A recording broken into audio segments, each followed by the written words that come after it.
Welcome to Real Money Talks. Real strategies from the moneymakers and the world changers that you can use to make millions, keep those millions, multiply your wealth, and build your team.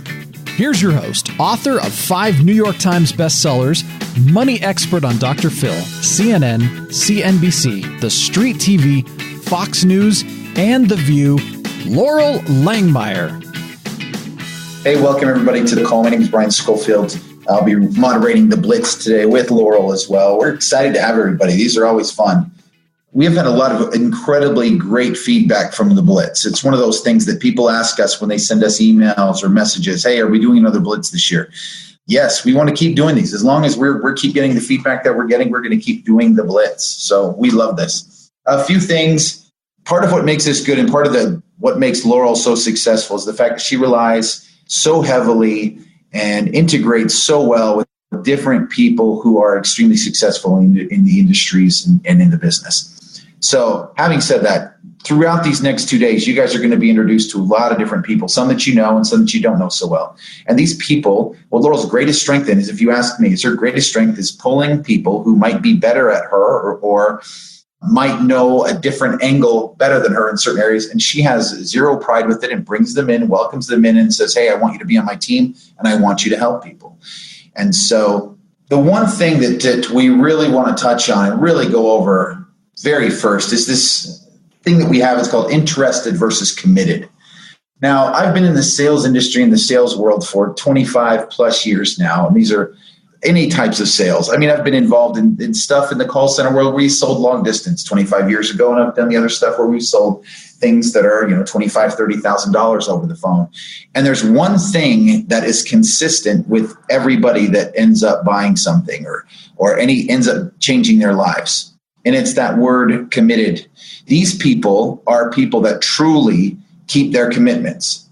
When we give out a homework assignment and we say, all right, here's what we want you to do, the ones that we know are going to be successful, the ones that we know are really seeking change are the ones that truly keep their commitments. They show up on time. They turn in their homework. As Laurel talked about, having 200 people already having filled out their forms and starting on the process of getting on these calls already. These are people that are showing they're committed, they're determined, and they're ready for change. They're not just somebody who's interested as you would be by watching a commercial, food commercial or something else. Someone that's interested just watches. Someone that's committed says, wow, I really want that Subway sandwich. They get in the car and they get it, or they Grubhub it, or they do whatever to get it. There's just a big difference between these two things. So in your businesses as well, guys, and you know this just as well as we do, when you're dealing with somebody along these lines, if you want to test somebody to make sure they're truly, truly interested, you want to give them a commitment, because we want to switch that level from somebody who's interested to somebody who's committed. We want to take everybody that's on this call as somebody who's interested in making money to someone who's committed to making money and really giving the actions behind it, which is doing everything really that Laurel says you need to be doing. It's the people who say, okay, I'm going to do it. You've been successful. Let's jump in. Last thing on this, and we'll switch slides again, but last thing I want to touch on is we've done this a long time, working with Laurel for a long time. And the one thing that frustrates her and frustrates us as part of the team is when people come to us and say, I wish I would have done something when I first started hearing you. And we hear it at every event. We hear it on the Blitz calls. We hear it constantly. They'll say it over and over. Oh, I wish I just would have done stuff 3 years ago when I first started following you, or in some cases at 15, in some cases 20 years. Why didn't I just do this 20 years ago? That's somebody who's interested. We want to take you guys, like I said, from that interested level to the committed level where you're really bought in, making these choices and changes to better your life and create generational wealth and really change families, change generations.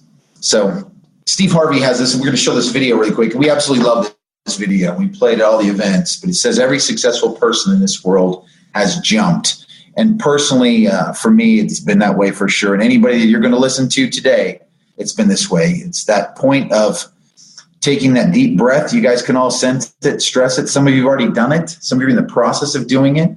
But it's that leap of faith, that jump. So we want to take a few minutes, show you this video, and then we'll get Laurel on the call and get going. Okay, here's the deal. If you want to be successful, here's the thing you have to do. You have to jump. There is no way around it. You have to jump. Every successful person has jumped. You got to jump. You got to take a leap of faith. You got to dash off that cliff, and you got to jump out there as far as you can. Now, a lot of times you stand on the cliff of life and you see other people soaring by, gliding down like a bird flying through the air. You know, they going over to the south of France. You see them on a boat somewhere. You see their family vacation here, their family vacation there. You see them dressing like this. You see them in New York, then you see them in London. They flying by. You know why? It's because their parachute open. But the only way to get your parachute to open so you can soar, you got to jump. Now here's the problem. Here's the problem, my friends. When you jump, I can assure you one thing. You listening? I promise you this. Your parachute will not open right away. No, that's the fear part. I promise you your parachute will not open right away. You're going to hit them sides and them rocks. You're going to tear your back out on them cliffs. You're going to cut yourself. You're going to get wounded. You're going to get some tears and stuff like that. But eventually, the parachute will open and you'll be soaring. But here's the other caveat. Let me teach you this right here. If you do not jump, I promise you one thing. Your parachute will never open.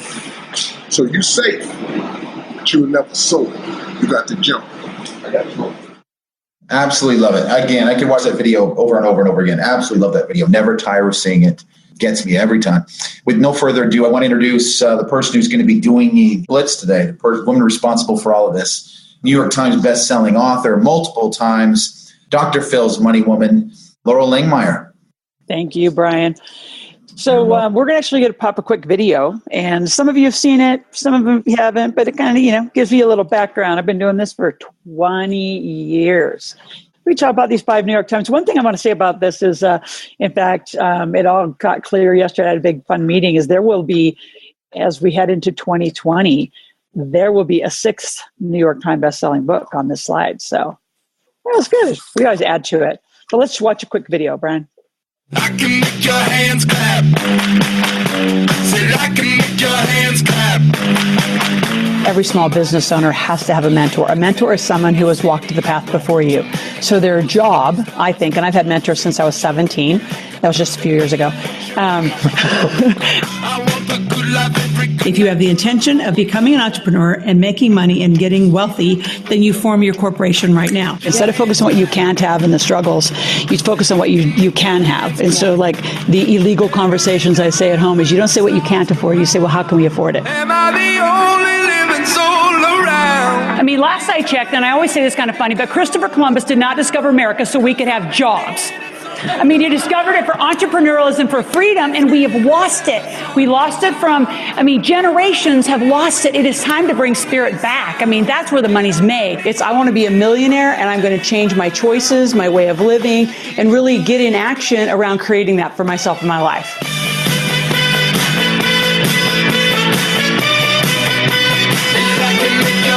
The traditional financial planning world doesn't work if you really want to be wealthy. The traditional financial planning world is designed that you maybe stay stable. It designs you to make less as you get older. Hi,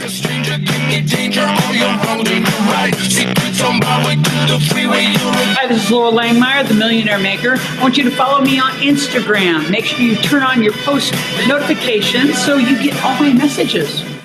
What we talk about in the Millionaire Maker is money makeovers and how do you really recreate. Most people are focusing on debt. What we want you to focus on is creating more. I'd say 80% of my coaching that I do one-on-one with folks is about their psychology and the way they think. You can run from creditors, but you can't run from your credit score. 'Cause I'm in need of something good right now. We could be screaming till the sun comes out. And when we wake, we'd be the only sound. You really have to get your money working for you. Most people don't know how to invest. They're investing poorly. They're in single-digit numbers. Millionaires don't do that.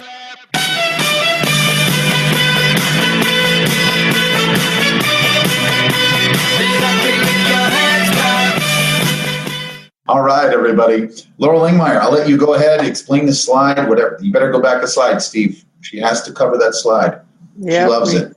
No, I love this one. In fact, we're going to get a whole update on all this stuff. So again, you're going to hear a lot, as somebody who's been doing money just for decades, that comes with not only an amazing amount of education, comes with a lot of experience. So I'm extremely experienced in just money, taxes, law, accounting, investing, capital raising, debt financing.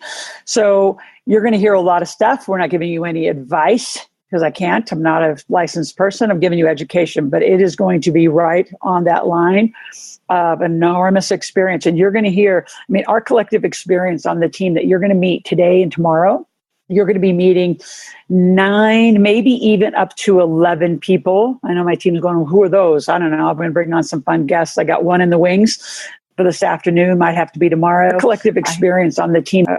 I have 2 more that are in the wings. So collectively, we are hundreds and hundreds of years of experience. And as I think about what we do and how I want to explain, especially to those of you that are new, and even those of you who've been around our company, is, we want to be the money experts on speed dial. So anything, from, the more sophisticated stuff, should you get out of the stock market, to, do you open a Roth IRA, to should you get incorporated? Do you have a trust? Are you going to be receiving a trust? Insurance? How do you buy your teenage kid a car? Like what should you be doing for financial literacy for, as a parent? Like we have discussed every one of these, right? I'm getting married, I'm getting divorced. Like, do I go to bankruptcy? Do I go foreclosure? Like we know. So as a collective team, when we just to set the frame of how big this conversation is going to be for you, it's everything.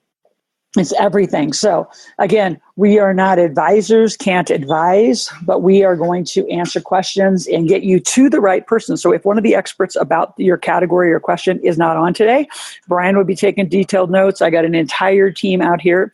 Actually, the entire company is here in our office supporting all of you because there's this many people and there'll be a lot of phone calls. So with that, let's roll. Steve, let's go to the next slide.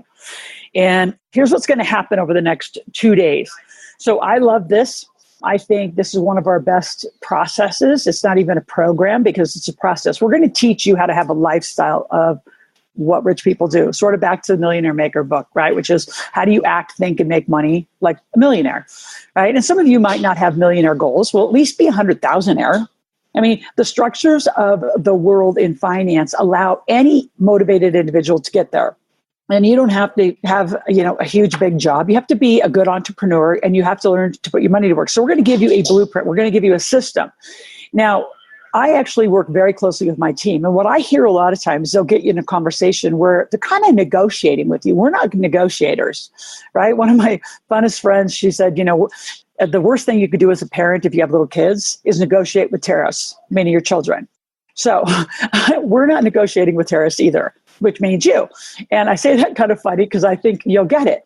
Like you have a way that you think you want to get rich. You have a way you think you want to get out of debt. There's a way you think you want to invest. There's a way you think you want to reduce your taxes. But the truth is, if you knew how to do it, you would have done it. We do know. We've been doing this collectively. And this isn't just Laurel's way. This is the way that millionaires are made.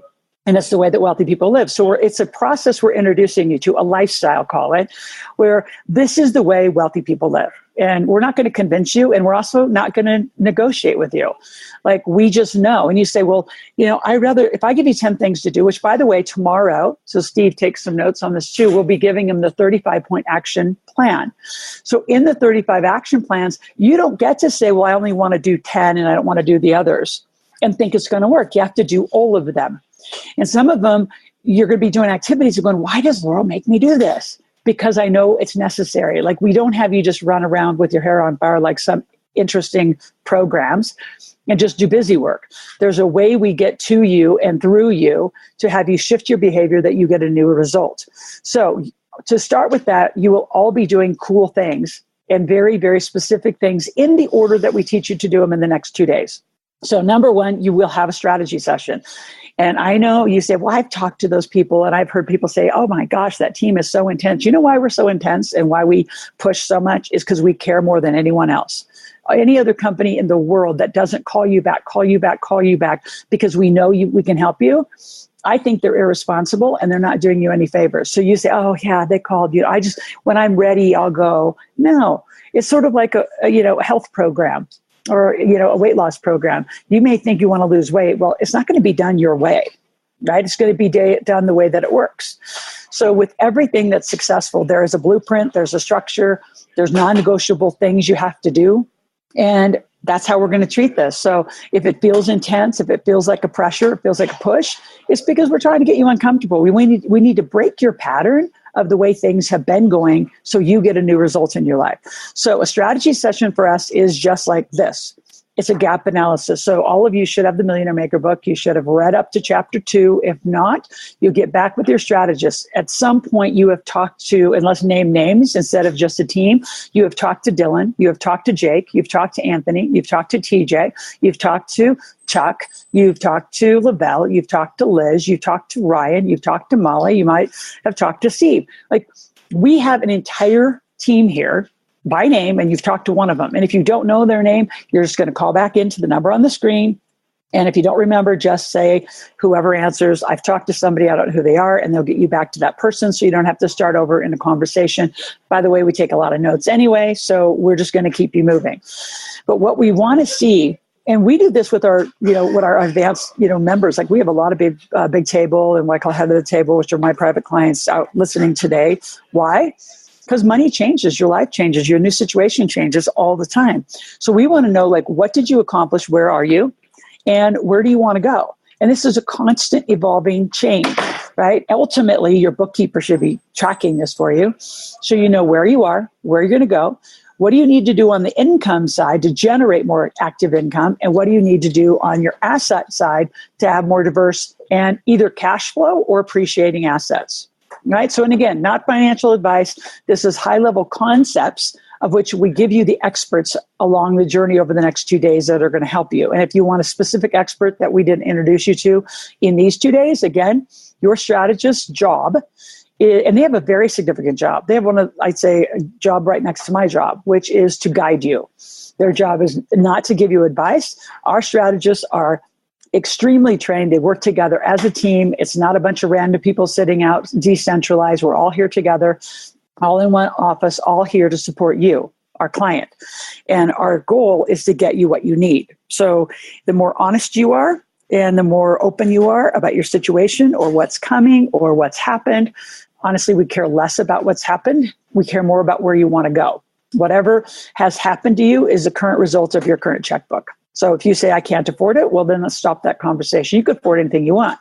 You just have to change the step that you do today and tomorrow to put more money in your bank and then start to make more money and invest more money. So we're very serious about this. We love to do it. We know we're one of the only companies in the world that are is as intense and committed. And I'm going to just say accurate. We just teach you the right stuff. This isn't again, Laurel's theory. We've been doing this for years. So you will have this session, and then your strategist's job is to continue to guide you for the next few days and actually the rest of your life. We have what we call a relational team.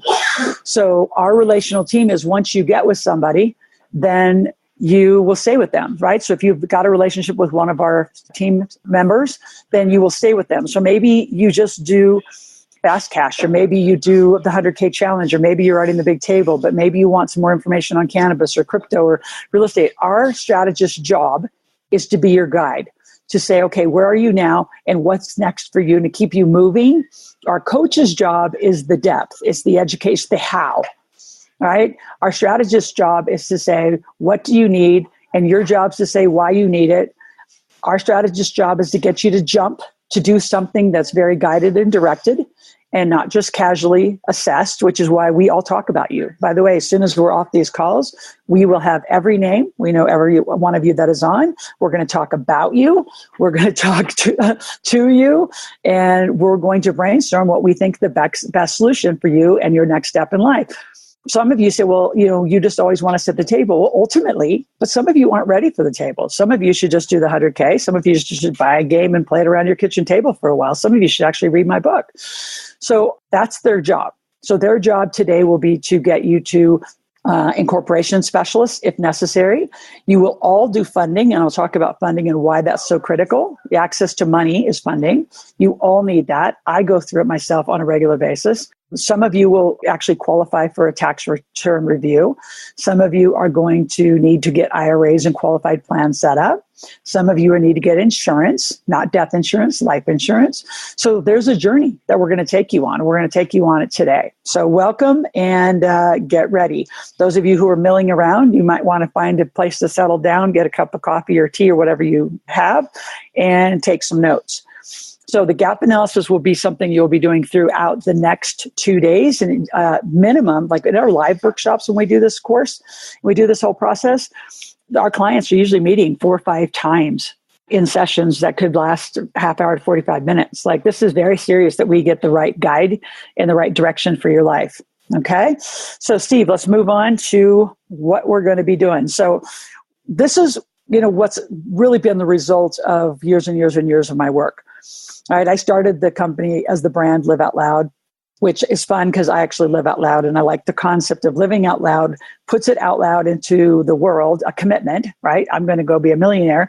And the more people you tell, the more people are going to support you. The more resources are going to show up. That's actually how the secret works, is when you commit it out loud.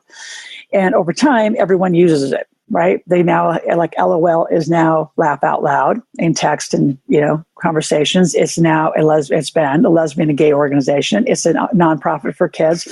It's all over. Anyway, so we've shifted our brand to make the brand more specific, which is integrated wealth. And then what we teach are the concepts of off-Wall Street assets. So we teach all of this. Now, this is my 3rd best-selling book called Wealth Cycle Investing. So Wealth Cycle Investing is about all of these modules, and we're continuing to update them. So we are going to get you this Wealth Cycle book. So by attending the whole time, what that means is you're going to be engaged, right? So you're going to be here from 11 to 2. Then we're going to take a 2-hour break. We're going to be back from about 4 to 6, 6:30. And honestly, we're going to keep the lines open, might even last till 7. We are here to help you get this right, which means you're going to leave with the blueprint. You're going to leave with the plan. You'll have 35 points of action tomorrow. So tomorrow, then we go again for several hours. In that, you're going to have planning. You're going to have things to do, and we're going to pace you.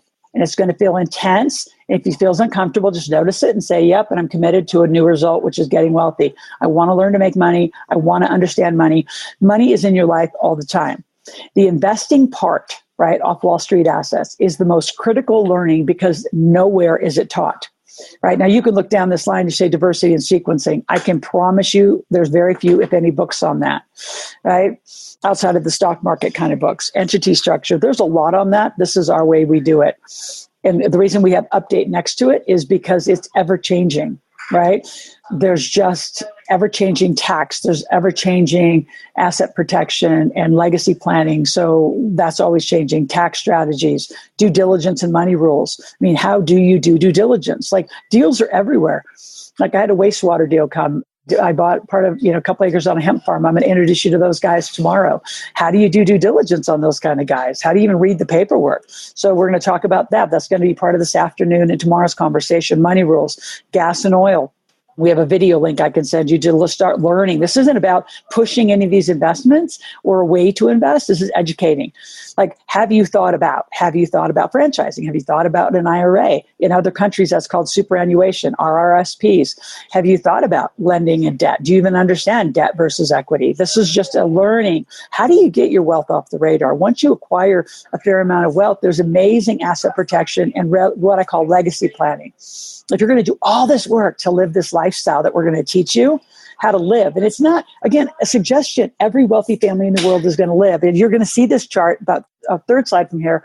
My goal by the end of that slide is your mouth is going to be wide open going, oh my God, how come I was not taught this earlier? And why isn't this taught in schools? And our goal is that we are that place where you get to have questions answered. You get to feel more confident. You get to feel more educated. We have a whole module on success stories. We could add and add and add. In fact, we should link on there, Steve and Kevin, if they're out listening, the success story should link to our new YouTube channel, because that's where we're going to be doing money makeovers, and we're going to be helping people and just answering questions and educating. Huge Q&A session, right? A lot of the conversation we have, you've never even heard of before. Cryptocurrency, it's not a fad, it's here to stay. And the more and more that conversation comes into the world. I mean, here's how critical crypto is. 2 days ago, I own part of another company where I get pitched, right? It's like how to teach people how to do a Shark Tank thing. It's like that kind of education. And the way they want to pay us is in cryptocurrency. So if you don't have a wallet, I mean, I can tell you coming soon, it's coming, it's here today. One of the companies is only going to pay me in a cryptocurrency. So, got to have a wallet and got to figure it out. The business of cannabis. I mean, I think for 2 years, everyone that's ever been watching me knows I love it. So I'm not only in the cannabis side, I'm in the CBD side. Obviously, I'm married to a Canadian, so we have a lot of Canadian help. And I've, in those years of 10 to 15, I lived and pretty much was running in Australia almost every month. So we have a lot of Canadian and Australian, UK, South Africa, Middle East, Iran, Dubai. We can help you no matter where you are in the world. And then the new tax reform that is for the United States is hot. So what we're going to do is we're going to give you a module of choice. And if you participate a lot, like I don't see a lot of you chatting out there, right? So maybe we'll have, Brian, let's make up a few like giveaways. So everybody will get one module for playing full out, like playing the whole time, answering the homework, doing your meetings with the funding people, doing your meetings with your strategists, and like continuing to move along. At the end, we're going to ask you to send in your plan. 35-point action plan. It's going to take you, guided by me tomorrow, it's going to take you about 30, 45 minutes to finish. You can always change your mind, but I want you to put it down. I want you to send in your strategist. When we have your action plan, that means that we know you played full out, and you can pick any one of these modules. We might even give you 2. But I think we should do another competition, Brian. That would be the person chatting and asking most questions, because this is about like being active. So whoever asks the most questions, you're going to get another module. And then we're going to make up all sorts of fun activities. Right, the person who takes the first action signs up for 100K. First person who signs up for the table will probably give you the whole thing. So we really want to make this fun and interactive, which means you got to interact, you got to talk to us. So I love it. Business of Cannabis is what Sophia wants over here. So just stay active and stay engaged. And we're going to be referring back to these extensive master courses and continuing to build as more and more asset classes come along. So let's head to the next slide and get into some depth of content. So, during our journey in writing the books, and I wrote the S Energy book and Put More Cash in Your Pocket book, a lot's happened. And, when you think about this whole blueprint, the system, we needed to put it into a great visual. In fact, Steve, who helps, manage a big division of my company, helped actually graphically put this together, because he's listened to me for years. And it's like, there's so much when you think about money. And so first of all, let's talk about the infinity loop. It's in an infinity loop because, I love the word infinity because that's money. Money is part of your life in the minute. I mean, somebody had to pay money to have you when you were born, right? Somebody had to feed you. So that's money. Somebody had to get you into school and get you clothing. That's money. Every transaction every day involves money. Now, what I think's horrendous about it is who teaches you about money? No one. It is one of the most pivotal things. It's like water. You have to drink water to survive. Well, you have to do with money to survive. But, there's all sorts of things about alkaline water, pH water, CBD water. There's hardly anything that is actually accurate, true, and thorough. And I'm going to say the last one, thorough. All parts of money that you get to go to and have a conversation. So if you think about it, we broke it into categories. You have to make money. Now, there's 2 ways that most people make money in the world. You either get a job, because that's what we're conditioned to do, or you become an entrepreneur, which means you got to go find some darn good entrepreneurs that are amazing, because it's very rare that you're going to go to school to be an entrepreneur. Now, there are universities that will say, well, we have an entrepreneur course. Yeah, taught by typically, not all across the nation, but typically taught by someone who has a tenured business degree and has never run a company, right? And doesn't even know the new latest and greatest and any high-tech formation of how to run a company. I taught one a time at UCLA at the Entrepreneurial College. And I asked, how many of you are 18 and older? And of course, 3/4 of the room raised their hand. And I said, so I'm assuming if you're an entrepreneur, you have a corporation. And they looked at me like I was speaking a foreign language. I said, what do you mean? And they're all texting their parents. So the parents that are, which was kind of a fun way to get a bunch of parents calling us saying, what the heck are you teaching my kids? I said, the truth. When my son was 18, he got his corporation turned over to him. And I had had it for 18 years and I turned it over to him. Of course, he doesn't have full access to run it, but it's loaded up with assets. It's for him and it's his. And I built it for him. And now he has 18 years of history, has 18 years of credit. I mean, as an entrepreneur, you have to live inside corporate structure if you want the tax deductions. It just goes together. And again, that's not legal advice. That's not tax advice. It's just the truth on how it works. So now there's a bunch of you out there. You have a job and you're an entrepreneur. That's great, but you got to put the right combination together. So we're going to dig into that even more this afternoon. So making money, critical. And we're going to dig into this afternoon on the make money. We're going to talk about cash flow. We're going to talk about marketing. We're talking about sales. We're about customers, products. That is this afternoon into a deep conversation. We're also going to be bringing in the keep money conversation, right? That's going to happen this morning. It's going to happen more this afternoon. So it's happening this morning, just to give you a highlight. So if you need to go get some family members, which is true, because if you do not have a prenuptial, you married folks listening, legally your spouse has to sign off on all your other assets. So you want them involved. And if they say, oh, well, my spouse doesn't support me, well, then that's even more reason to join. And I'll help facilitate how you guys should be having a conversation about money. Because again, very few people taught about money. And so you don't know how to talk about money. So let's get into that conversation. And how are you, as a family, going to make money? You're going to be an entrepreneur, you're going to have jobs, some combination, how that's going to work. How are you going to keep it, which means you're going to have an entity. Are you going to have an LLC in the United States? It'll be an LLC, a limited partnership, S Corp, C Corporate Trust. I don't know. We have the experts who do know. Qualified plans, they'll be on this afternoon. You need to have qualified money, meaning a 401k, a solo 401k, a Roth, all sorts of combinations. You need tax planning. Those of you that are listening from California, good luck. California and New York have the most ungodly tax structure that I have ever, you'll ever experience. And I'm not knocking the States. I lived in California on and off for 13 years. I lived in beautiful places like Manhattan Beach and Sausalito. And then I moved to Lake Tahoe, Nevada, because I like living in Nevada. I like to ski. We're going to talk about insurance. In fact, Steve, we need to get Rob on. So let's try to see if Rob's available maybe this afternoon and see if he can pop on for a few minutes to talk about insurance, financial protection, identity protection. We're going to talk about those today. We're talking about credit repair today, and then wealth off the radar and funding. So this is we are very active. Making and keeping money is today. And then we're going to get into some money rules. You're going to read chapter 4 of my Wealth Cycle book. All right. So chapter 4 will be some homework that's going to be necessary for you to read. So you can have that. And how to invest. So we're just going to talk about it. Like, how do you? And one of the biggest things you all need to be doing is, as you make money, you got to be putting your money away. So it's one of the biggest mistakes and fall down is that most entrepreneurs, especially entrepreneurs, you make it and you might put it into an entity. So you're making and keeping, but then all you're doing is pouring money back into your company. You're not putting any money away. So I have a whole bunch of clients in their 50s, 60s, and some in their 70s.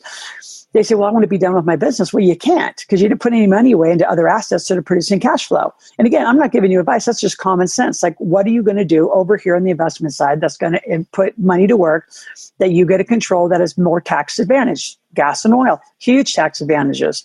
Right? Real estate, huge tax advantages.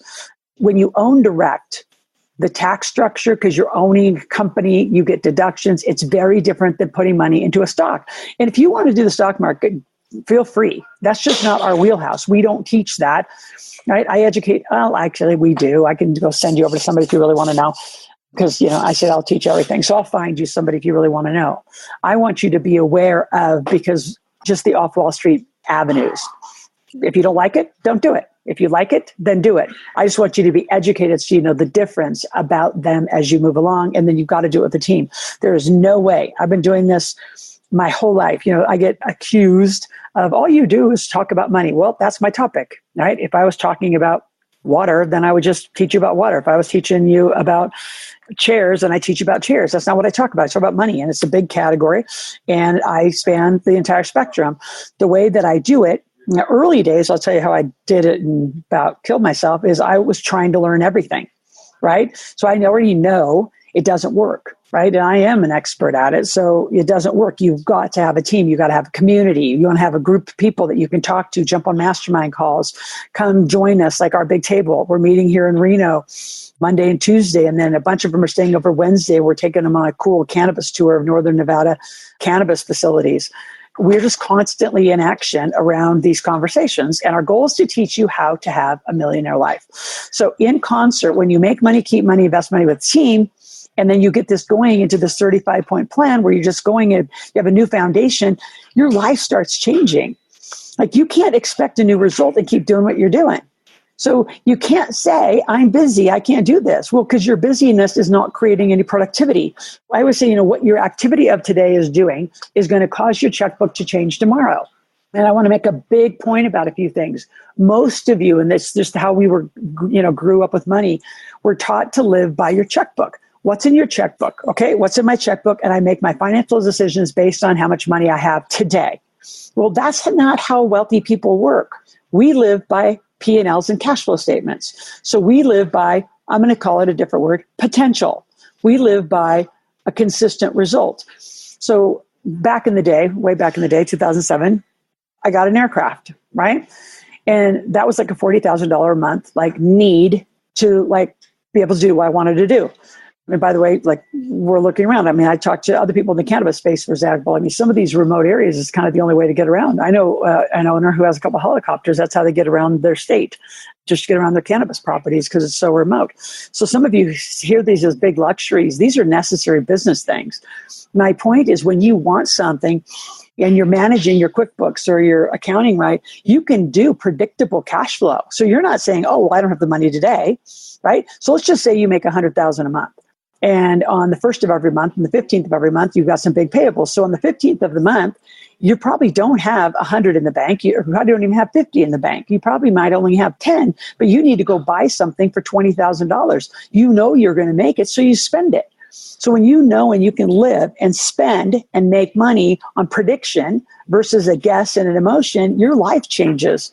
So for a lot of you, you need to stop this emotional drama around money. And it's only emotional because you don't know. If you actually knew, you had more logic and sense to it versus having emotional spinning around saying, I can't do it. I can't do it. You can do anything you want. You can make as much as you want. I mean, I remember being in my young mid-20s when Bob Proctor said, there's going to be a day where your annual income becomes your monthly income, and then your monthly income becomes your daily income. And I thought he was insane. Well, it happened. It happened, and it happens, and it's predictable when we teach you all of this. So we're excited about it. Really important today that you pay attention to it. We are recording. I'd encourage you to come back if your spouse or someone isn't there and not, supporting, that they listen to the recording. And some, I know, but there are people who literally, you have got to have your whole family. I'd like to call some people out. I know, some people working with Anthony. I want to, call out to this woman and say, would your father please get on this call? He's overpaying taxes by hundreds of thousands of dollars. We know this just based on the profile you filled out. Take this serious. I want to speak to those who actually have significant others who don't support you being this far into this conversation.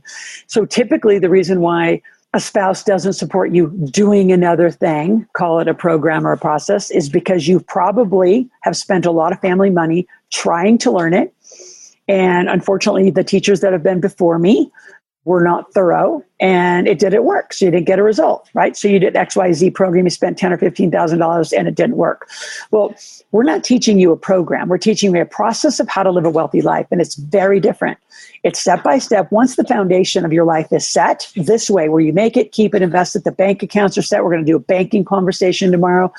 How to set up your bank, how to set up your accounting system. I mean, we're going to get to the tactics. Tomorrow is action day. Today's learning day.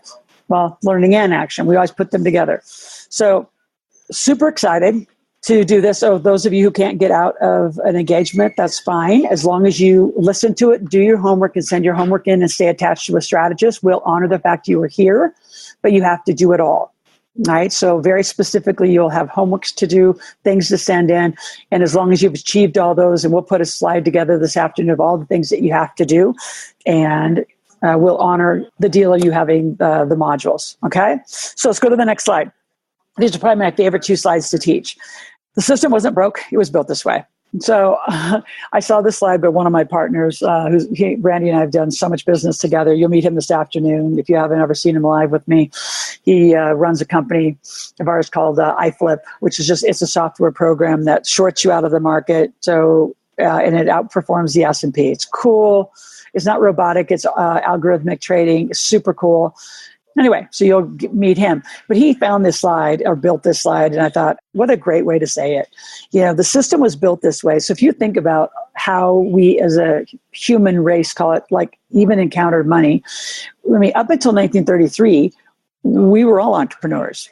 In some form, it might have felt like you worked for somebody, but the structure of education, the structure of jobs, the structure of 401ks came later in the 70s, but the structure of our financial world got formed. So prior to that, if you think about your ancestors way before, like house towns got together is, somebody was the butcher, somebody was the baker, somebody was the candlestick maker, somebody was the welder. I mean, you just kind of collectively traded and, negotiated currency by your skill set. So we all came from entrepreneurial roots. But the way the system is built, and we go through school systems the way that they are, instead of being experiential school systems, they're very like rote and methodical.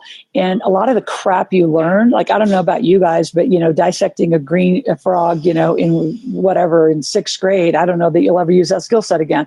I mean, maybe a few little, biologists will, but for the most part, things that we're taught. Now, I'm not talking about the obvious, how to do math and how to read and how to write and how to do those things. I'm talking about the structure.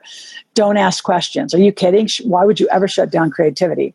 Be quiet. Can't go to the bathroom. You got to have lunch at a certain time. Like, that whole stagnation has caused the world to be very interesting. Like you got to think about, those are rules. And at some point, like, why do you adopt rules that don't make sense for your life? Right? I remember being 7 years old, and I remember saying to my mom and dad, like, why do we have, in the farm country, they call it breakfast, dinner, and supper. Out in the coast, you would call it breakfast, lunch, and dinner. Either way, why eat 3 meals? Why have 3 squares? That's all BS too. What does your body need is what you really need to eat. My point is, why are you agreeing or accepting other people's rules? And here's the biggest one. And for some families, it works, and for many families, it doesn't. Most of the way you handle money, it just got kind of passed down through the family generations. So however your families handle money is now why you handle it. You didn't learn and decide this is the way I'm going to do it. You've just kind of acquired this interesting batch of skills or nothing. You don't see any importance in it. As long as you have money in your little bank account and you go to the ATM and everything just keeps going, you think that's like the way it's supposed to be. That's horrible. That's broke. So again, the system was designed 1933. 7 of the wealthiest families went to Jekyll Island and they designed it. And it's not going to get broke. People look at the government systems and say it totally has to be restructured. It probably does. But can you imagine the depth of the restructuring from a 1933 system? And it is a worldwide system now. It is not.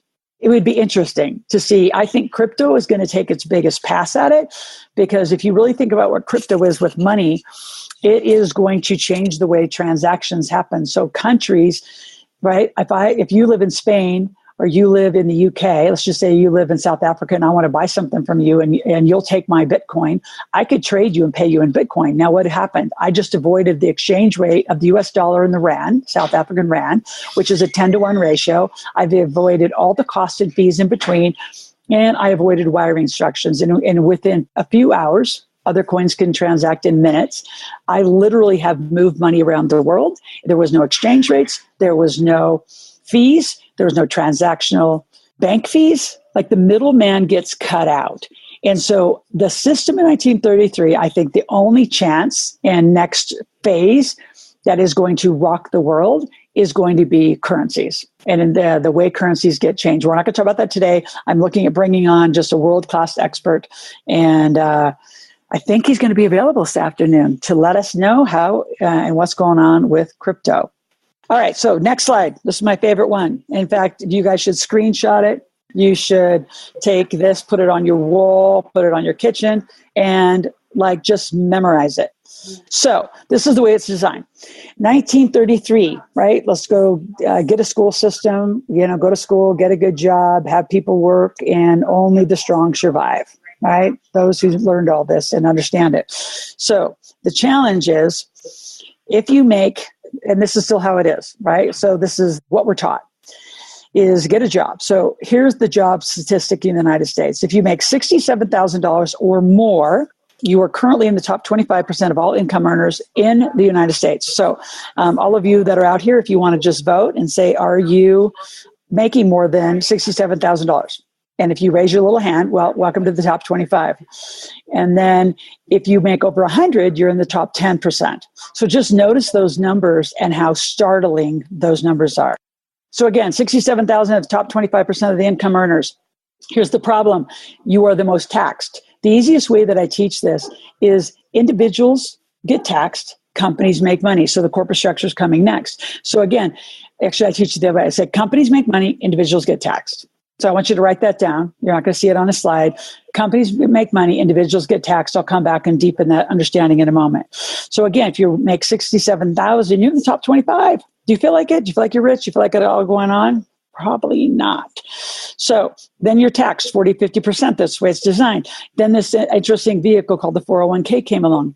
And the 401k is where your company offers you a matching potential opportunity. And I had a great matching opportunity. I'm not saying don't do them, but I'm saying most of them aren't as good as you think they are. And again, you need an expert. And I'm not that expert. I'm just telling you to have it reviewed by our expert team and just look at it. Is it right for you? Is it really a good plan? Some plans are good. Some plans are horrible because the company does have the right to usually borrow that money if they get into a little bit of a cash crunch.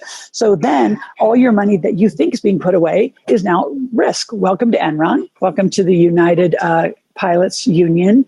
It's happened to many, many companies. So just understand, learn, ask questions. Then we taught we should go on vacation. Now, Americans got it the worst off because Americans only get 2 weeks of vacation. Most countries, even Canadians, get a month. Australians sometimes get 6 weeks. My point is we're just designed to be low workhorses. So work, grind. Make money, get taxed, put it away, go on a couple-week vacation, recover, and then watch those credit cards in debt because they're bad. And the best teachers of that is Susie Orman, Dave Ramsey, and Dave Buck. And I acknowledge them because if you want to live that life on the left side of the screen, then you should actually go listen to them. You do not listen to Susie, Dave, and Dave if you want to live the way I teach you to live. So I want you to understand credit card and debt. So debts and credit cards, bad, right? Totally. And I'm going to counter that in just a moment. Then we're taught that, around 6 years old, you should retire. Like, I don't know who made that up. I mean, retirement is an agriculture word that means to put cattle to pasture to die. We're not cows, we're not dying. And when your brain turns off, usually your body will follow. So that's not what wealthy people do. We do what we love. I met the guy, Gil, the coolest guy. I won't say who, that's as much as I'll give you. We sat next to each other on a plane ride to Denver, actually, a week or so ago. And he was the guy that Steve Jobs called back to run Apple.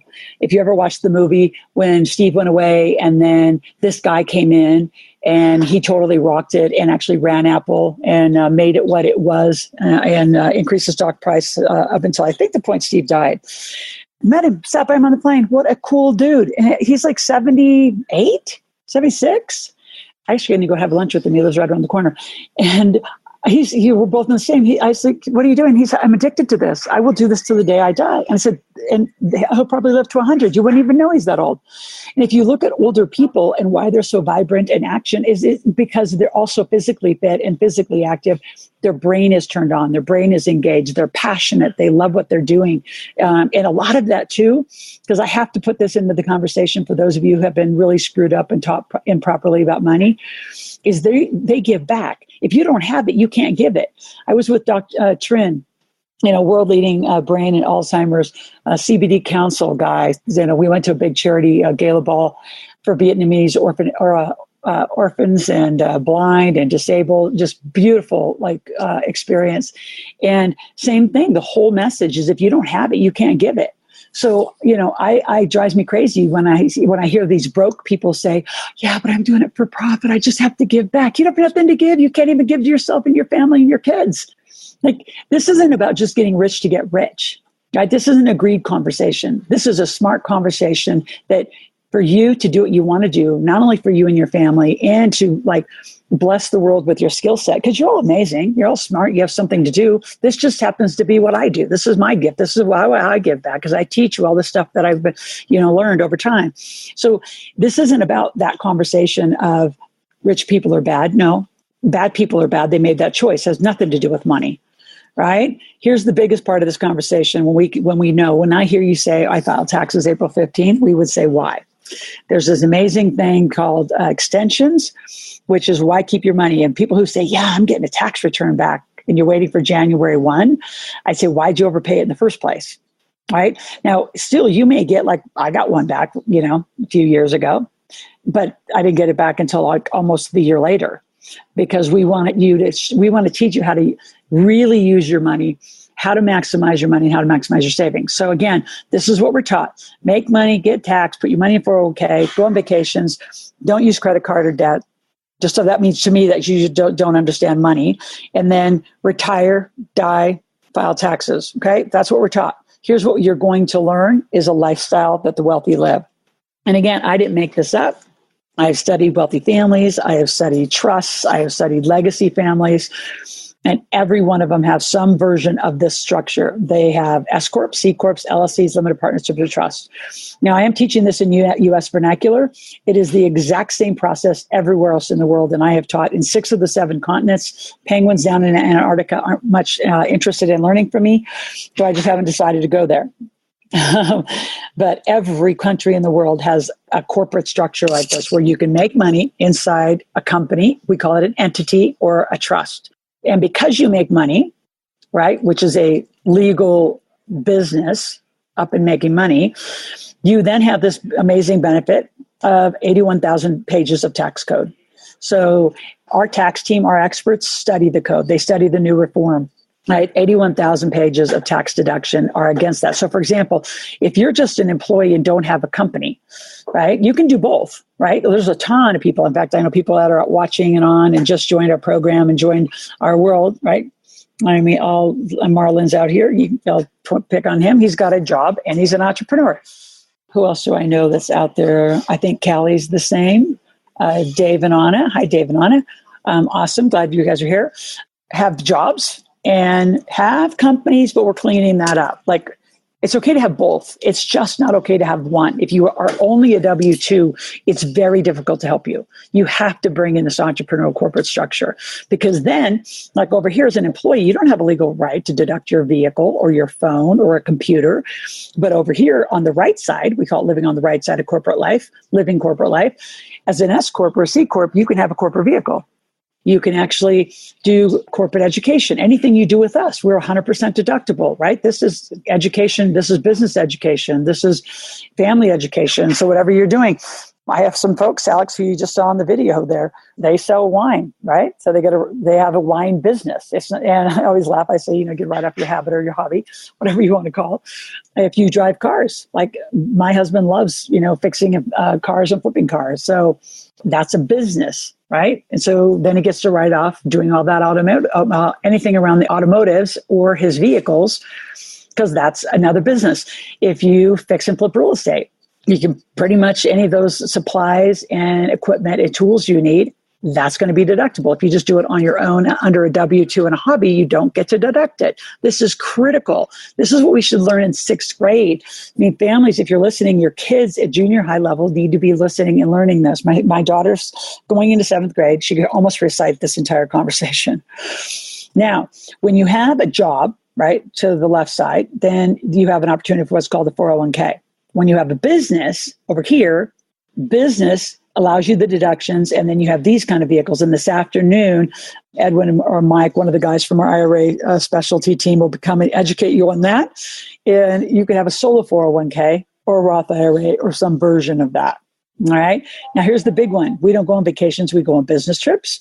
And here is I'd say the Big Mac daddy of it all is having debt and credit cards done right is critical. I mean, it's absolutely critical as a wealth builder. So I'm going to give you a little side lesson on debt. Debt is the cost of money. That's it. It's the cost of money, period. So you say, well, what does that mean? Well, if you go get a mortgage on your house, you're in, 3 to 5%. That's pretty cheap money. If you go get a new car, you can pretty much get 0% financing. So why would you pay off a car, $40,000, $50,000, $80,000 car, when you can have last I checked, 0 is free? You say, yeah, but I just don't want to carry debt. It's free. It's not debt. See, this old, like the left side, and again, the Susie Ormans and the Dave Ramseys and the Box of the world have taught you cut up your credit cards. You shouldn't have them. No, so here's why that's completely wrong. Why don't we educate you and not cut them up and ignore it. See, that's to me, that's what that means. It's just so complicated and you're so irresponsible. You can't have a credit card. Are you kidding?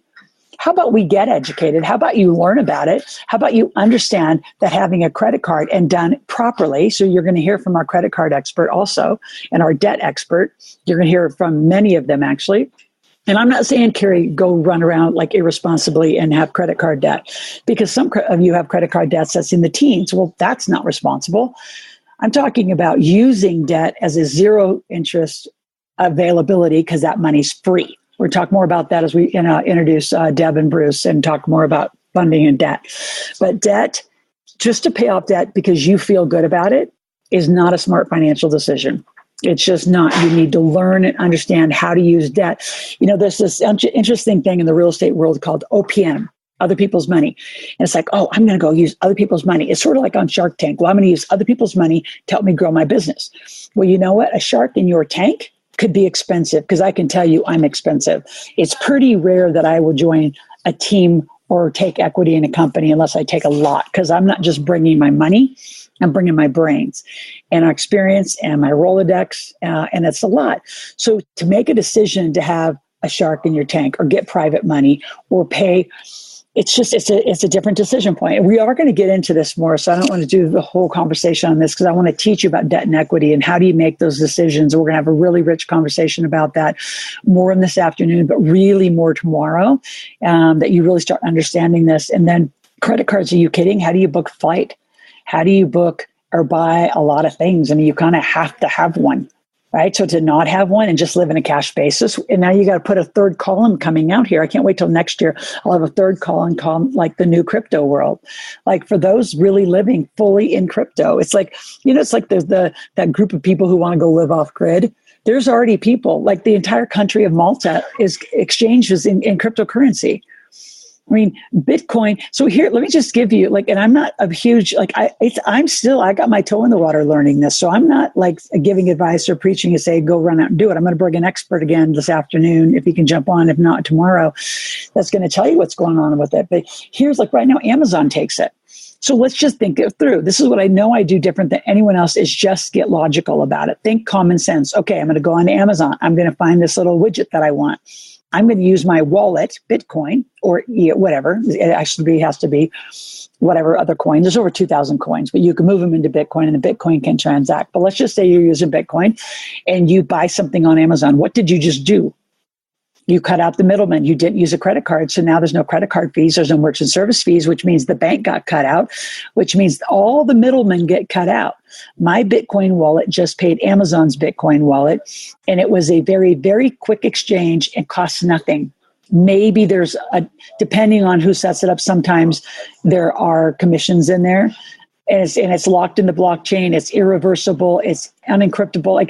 It's locked. I don't know how to describe it. So it is going to revolutionize and change our entire financial structure. And if you think the financial structures are not involved, they're creating their own coins. JP Morgan did what they typically do, which is typically what all these institutes do, which is why I get irritated with them, is they went on to this huge campaign for almost a year. Don't buy. Crypto's a bad. It's not going to happen. It's not going to happen. That's when the Bitcoin and all this prices drove way down in the 3,000s. And then voila, they're the first to market to show you we now have a cryptocurrency fund. How convenient, right? So if you don't think that market makers and markets can be, I'm going to use the word manipulated and controlled, you are sorely, sorely misunderstood and misunderstanding how specifically the system was built. So back to this, credit cards, think in the future that a card is going to be loaded up with a variety of coins. So to say I'm not going to have any credit card, to say you're not going to have any debt, means I'm going to stay broke. You have to figure this out and you have to get educated. And my goal for all of you in these next 2 days is make a decision to do a next thing with us, whatever that next thing is.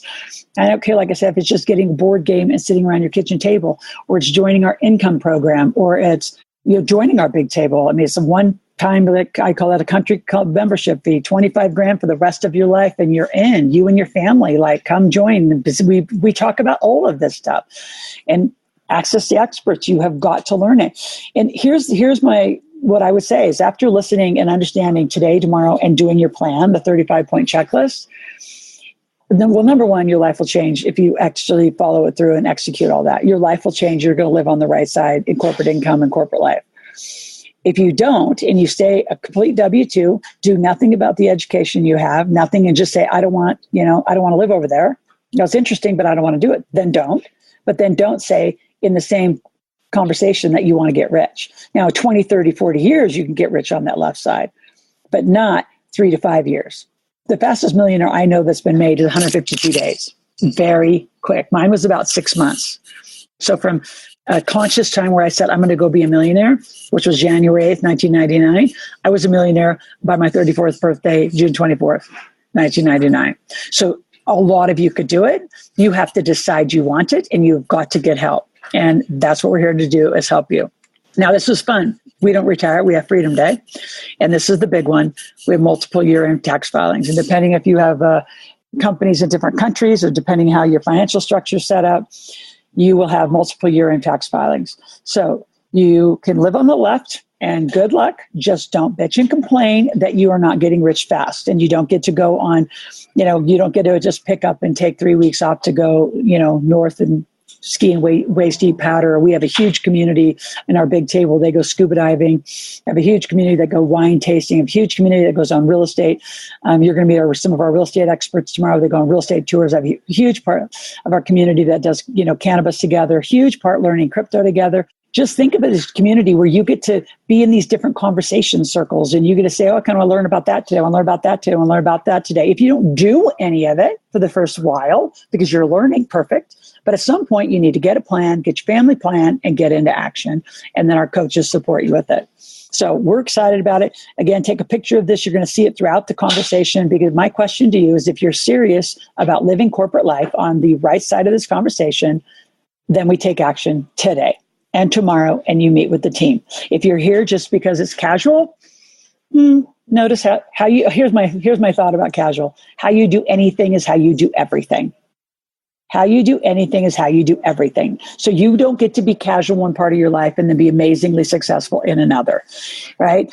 Success breeds success, right? If you are amazing in typically one area, it just is going to flow because you have good work ethic. You have good behavior ethics, right? What I also notice about a lot of very, very successful people, not everybody, but they typically care about their health a little bit. That's why, I have this whole side program going around called Integrated Health and Wealth, because I love the conversations together. So take a snapshot and away we go. Now, here's how critical this is. This is current statistics, right? This is how sad the United States statistics are. At the age of 65 years old, the average retirement savings is $92,000. 29% have nothing. If your goal is to have 20 years of retirement, and I only use that horrible word because that's what the internet uses, right? So that means, say you want to be done at 65 and just chillax and live at $5,000 a month till you're 85, you're going to need $1.2 million. So if you reach 65, men on the average will live till 76. Women will live to 86. You don't have enough money. So, and I don't care how old you are, how young you are, you have to begin. Yeah. And this is the part you're saying, gosh, Laura, we heard you, you're pushing. I am. Like, I feel like sometimes I'm more committed to you being successful than you're committed to you being successful, which is sort of odd that I care more about your life than you do. What I really care about is those that you're raising, called your children, and those of you that are wealthy parents and you're not teaching your kids. Why are you doing all this? You're going to pass it on to them. My kids have been a part of our workplace forever. I mean, you come to our workshops. I mean, obviously we can't have crying babies in the room, but when your kids are ready to sit in an adult, learning room, which could be 8, 9, 10 years old, come. I can't imagine. It drives me crazy when parents said, all my dad does or all my mom does is work. But my kids would say the same. My kids would say, we've never gone on a vacation. All we do is go on business trips, and that's true. So we truly, when we say we live corporate life, we're going to teach you how to live corporate life. You may think you know how it is, but the only way you know is you got to hang out with us. I mean, we have people from around the world that have moved into this area to be closer just to this conversation and the activity. There's a lot of our team here in Northern Nevada. A lot of our team is here. A lot of our team is in Phoenix. A lot of our team is in Dallas, Texas. We had a few in Northern California. people literally have moved. And plus, we host our tables here. We've hosted our tables since 2006 at the Mountain, at this beautiful conference center that I had for a while. And so from there, we moved. Now we're going to go to Reno to another team member. You're going to meet Scott in just a little bit. He might even be out on the line. So again, integrated health and wealth is just a variety of conversations, right? So these are things we educate you on. These aren't advice squares that say, okay, you have to do all of this, and we have some formula where you're going to be 5% here and 10% here. That's not what we do. Now, there are some alternative financial planners, and they can tell you how to do it. I don't tell you. I just say, get interested. I would say, if you think about a community, right? You drive through a small town, somebody owns the gas station. In fact, I have a client in Australia that is buying petrol stations right now. Very cool couple. Somebody owns the grocery store. Somebody owns the Mexican food restaurant. Somebody owns the sushi restaurant. Somebody owns the hotel. Why isn't it you? I mean, I've had that question since I was young, what, growing up in a farm in Nebraska, it's well, how come we don't own anything but we own a lot, but we didn't own a store. We didn't own the hair salon. We didn't own the chiropractic business. And if you have any of those, you can be the employee or you can be the owner, right? And what we would advise, and this is advice, is partner. Team up together. More brains create less risk. Depending on how the deal's done. But more brains collectively create better opportunities and better ideas. And by the way, those of you who want some really specialized trainings, this is another thing I just thought of, I'm going to write down to add to our slide deck, is just how to cut a joint venture, how to do a deal.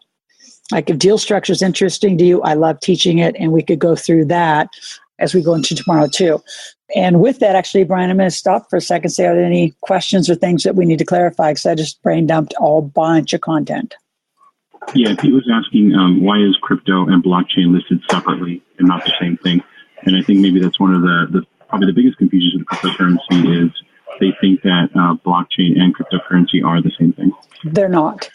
Blockchain has been used for actually 50 years. Blockchain is a technology that stores data and is immovable, unchangeable. It's locked into what's called a blockchain. You can't change it. Once think about titanium, or think about links of a chain where chains go together. You can't break them. You can't move them.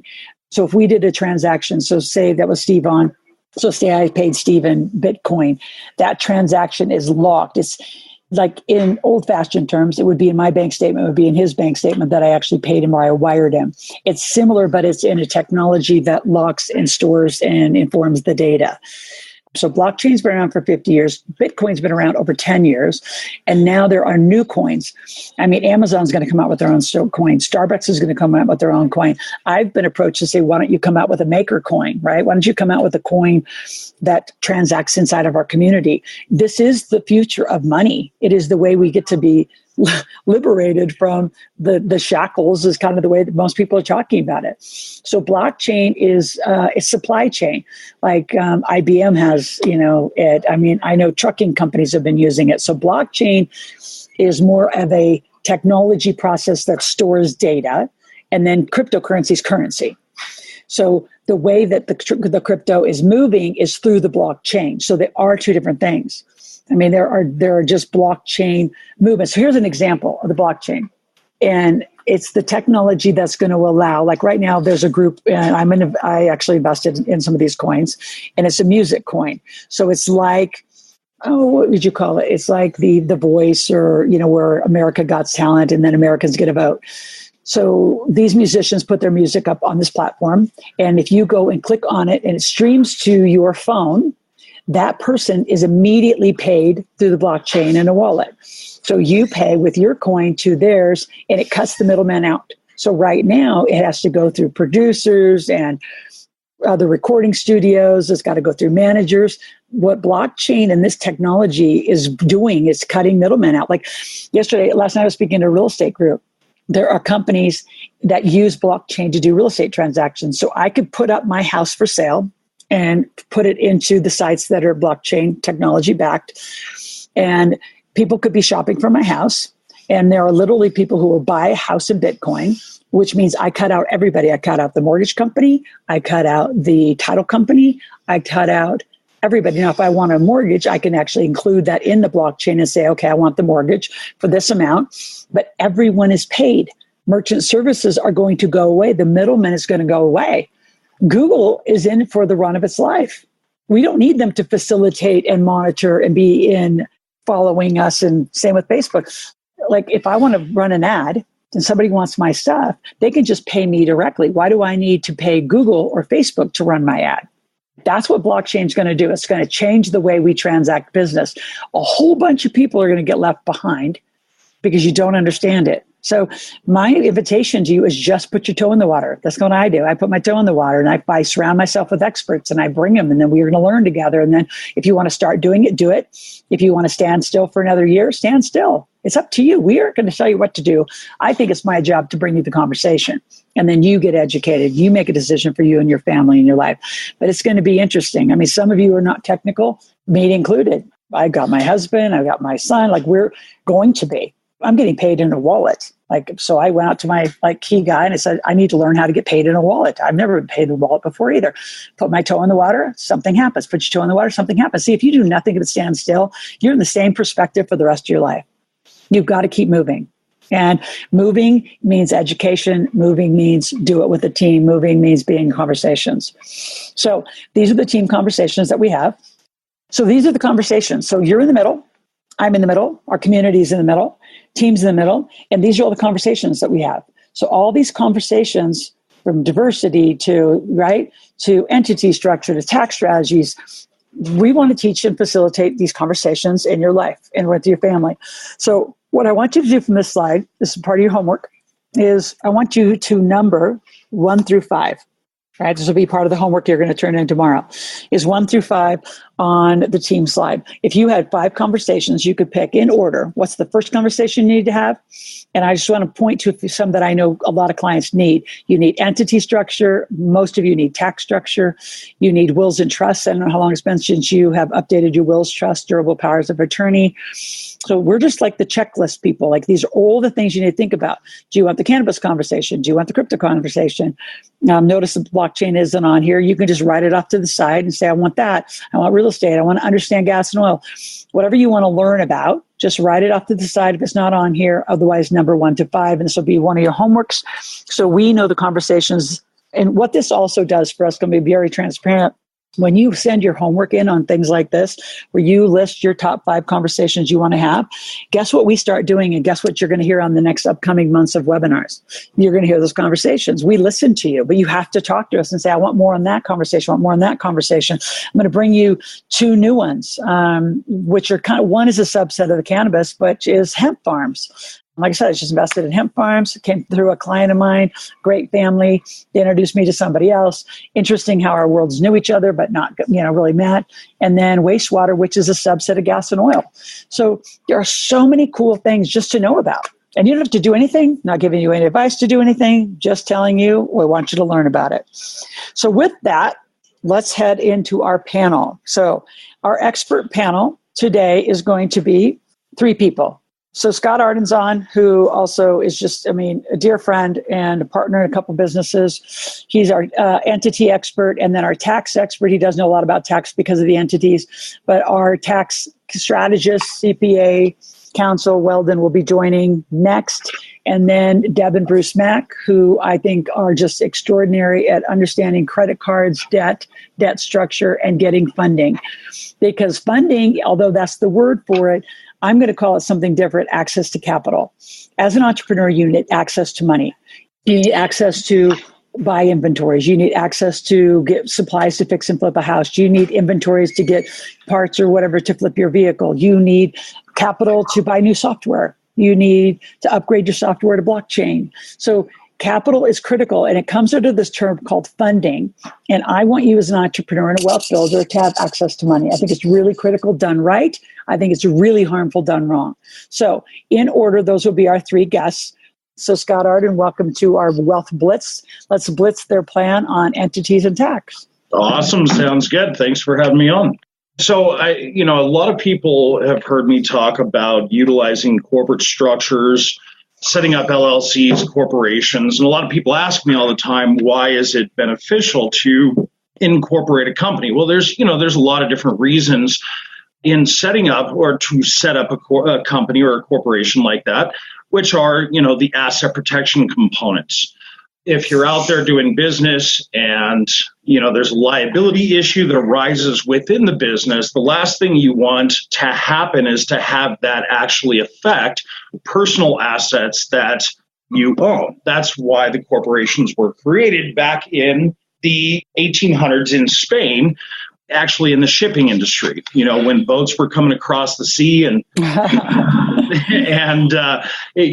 they get caught in a storm, maybe the freight goes overboard. Well, the last thing that those individuals, the owners of those companies, wanted were to be sued for the loss of those assets. And so that's where the corporation comes about. Now, some of the other benefits are the tax benefits. Right. Typically corporations are taxed at a lot lower rate than we are as individuals, especially if you're utilizing the structure of a C Corp. And with the changes in the 2017-2018 tax reform, when it comes to corporations or C Corp specifically, there's a flat rate of 21% across the board. So, whether you're making 50 grand or you're making 50 million, ultimately, it's still going to be taxed at 21%. Now, LLCs, corporations, they're pass-throughs. They typically get taxed at whatever your personal graduated brackets are.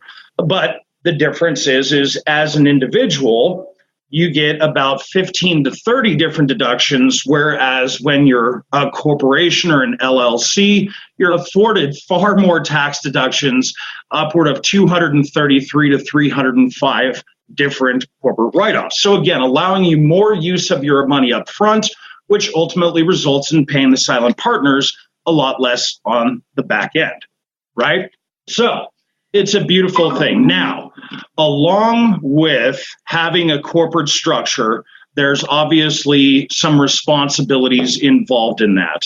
And what I mean by that, so formal documentation, minutes, resolutions, formal documentation is really what proves that you and the company are completely separate. So again, when we're talking about a corporation or an LLC, by definition, it's an artificial person created by law. It has the ability to do anything you want it to do, but think and speak for itself. And so ultimately what we've got to do is give that company a voice and a thought process, not only to defend itself, but to defend you, its principal officer or owner. Okay. So it's very imperative that minutes and resolutions be kept. So again, corporate formalities are the documentation and procedures that business entities are required by law. And a lot of people might be, they might hear things like, well, I have an LLC and I don't have to do minutes and resolutions. Well, that is absolutely incorrect. Again, an LLC is an artificial entity. It needs a voice and a thought process. So anybody telling you that you don't have to maintain minutes and resolutions within an LLC are giving you misinformation. It has to be documented. And it's, again, required by law to maintain the liability protection afforded to those corporate owners, because without it, you'll have a direct piercing of the corporate veil. So let's go to the next slide. So what are minutes? Minutes, like I said, are essentially the voice and the thought process of the company. It documents the major decisions that get made within the business. Now, I'm not saying, when you go to Office Depot, we've got to write a minute or a resolution. That's within the normal scope of business. I'm talking things like if you fire a CPA, if you hire legal counsel, if you are going to go out and lease a company vehicle, if you're going to go lease a new office space, all these things need to be documented within the company to ensure that compliance aspect. Now, in 23 years of me doing this, so I'm still kind of new at it, but I've identified there to be about 150 different types of corporate minutes and resolutions, whether it's a corporation or an LLC. So again, minutes are the voice and the thought process. The resolutions are essentially the permission slip from the board that says, yes, we're going to go ahead and fire that CPA, or we're going to go hire that legal counsel, whatever that situation may be. So again, very imperative. Let's go to the next slide. Actually, Scott, before you do that, I want to jump in there. So, I mean, you do this for me. Like, you've gone back and, we still have another, chunk just to do a review. And if you had to give a percent of the companies that you've set up, or the companies that are, just out and open and available and not in default, what would you say have actually kept minutes, resolutions, corporate compliance, documentation? Would you say it's even 50%? Oh, no, definitely not. I would say it's probably in maybe the 10 percentile range. Because again, a lot of people go out, they'll form an LLC, and they're going based upon the recommendation of a CPA or a friend or somebody of that capacity. So they go out, they form these entities, and then, it depends on if they form them themselves or if they go through, I guess, what you would call them corporation mills, if you will. They don't advise them on what steps need to be taken next. So they get this nice, cool looking record book. They open it up. They look through all the documents, don't know what to do. It's like, oh, I got a stock certificates. I've got this cool little seal thing, but hey, this looks good. I really don't know what to do. And the book just sits up on the shelf collecting dust. So they form it, less than 10% comply. Yep. What happens? I think most of the thinking, I thought that, on and off to different times is, it's a heck of a lot of, seems like a lot of paperwork to have to document all your decisions in your voice and your thought. So they let it slip. But if you don't stop and get it cleaned up, what's the downside of letting that all not happen? And I don't want to scare the hell out of people, but I want to wake them up and say, this part of living on this right side of corporate life that we're teaching you to live is these are legal structures. You have to treat them with respect, right? Correct. You have to organize them, or what might happen? Why don't you scare them a little? Perfect. All right. So, if we're not maintaining the minutes and resolutions within the company, if ever challenged in an audit, contract dispute, lawsuit, arbitration, mediation, whatever the situation may be, the very first set of documents that they want to see are your corporate formalities. They're not going to be looking at financials or anything of that nature. And, a lot of people don't understand the difference between the financials being the books, if you will, and the minutes. So, you can have the most pristine financials in the world, but when it comes down to it, if minutes and resolutions aren't kept within the company, any revenue agent, arbitrator, judge is going to set the company aside, and they're going to talk directly to you, the owner. So again, you've lost any and all of your liability protection. So you having a corporation is like a sword and a shield to go out and do business. But if you don't maintain your equipment, if you will, then you're just kind of stripped of everything, and therefore any and all personal assets as well as business assets can be affected by a judgment, the liability issue. You could lose an audit. So these are some of the things that need to be documented. So, there's that question of what needs to be documented, but this is only about 40 of them. So one of the things that happened, we had a client, and I was actually going to get to that in the disallowed section, but okay, so this client of mine, he was a custom home builder. There we go. He built a custom home for one of our ex-vice presidents in Laramie, Wyoming. He had one of the most pristine financial, CPAs. He was incorporated, and he received a notice of an audit. Now, in that audit, he was very confident, walked into the meeting room with the revenue agent and his CPA right there in tow, and was feeling very confident about getting through this audit successfully. So the very first, they sat down, they sit across the desk from the revenue agent. The revenue agent says, I want to see your corporate records. So like I said, he's got one of the most pristine financial firms and most pristine financials, pushes those across the table. This revenue agent pushed him back and said, no, I want to see your corporate documents, your minutes and resolutions. So again, he being incorporated, pushed his record book across the table. The revenue agent opened it up and saw that he had never done anything past appointing himself as an officer within the company. meaning there's no minutes and resolutions, and never gave the company a voice and a thought process. So what he did was he closed the book up, pushed it back across the table, and said, now let me see your financials.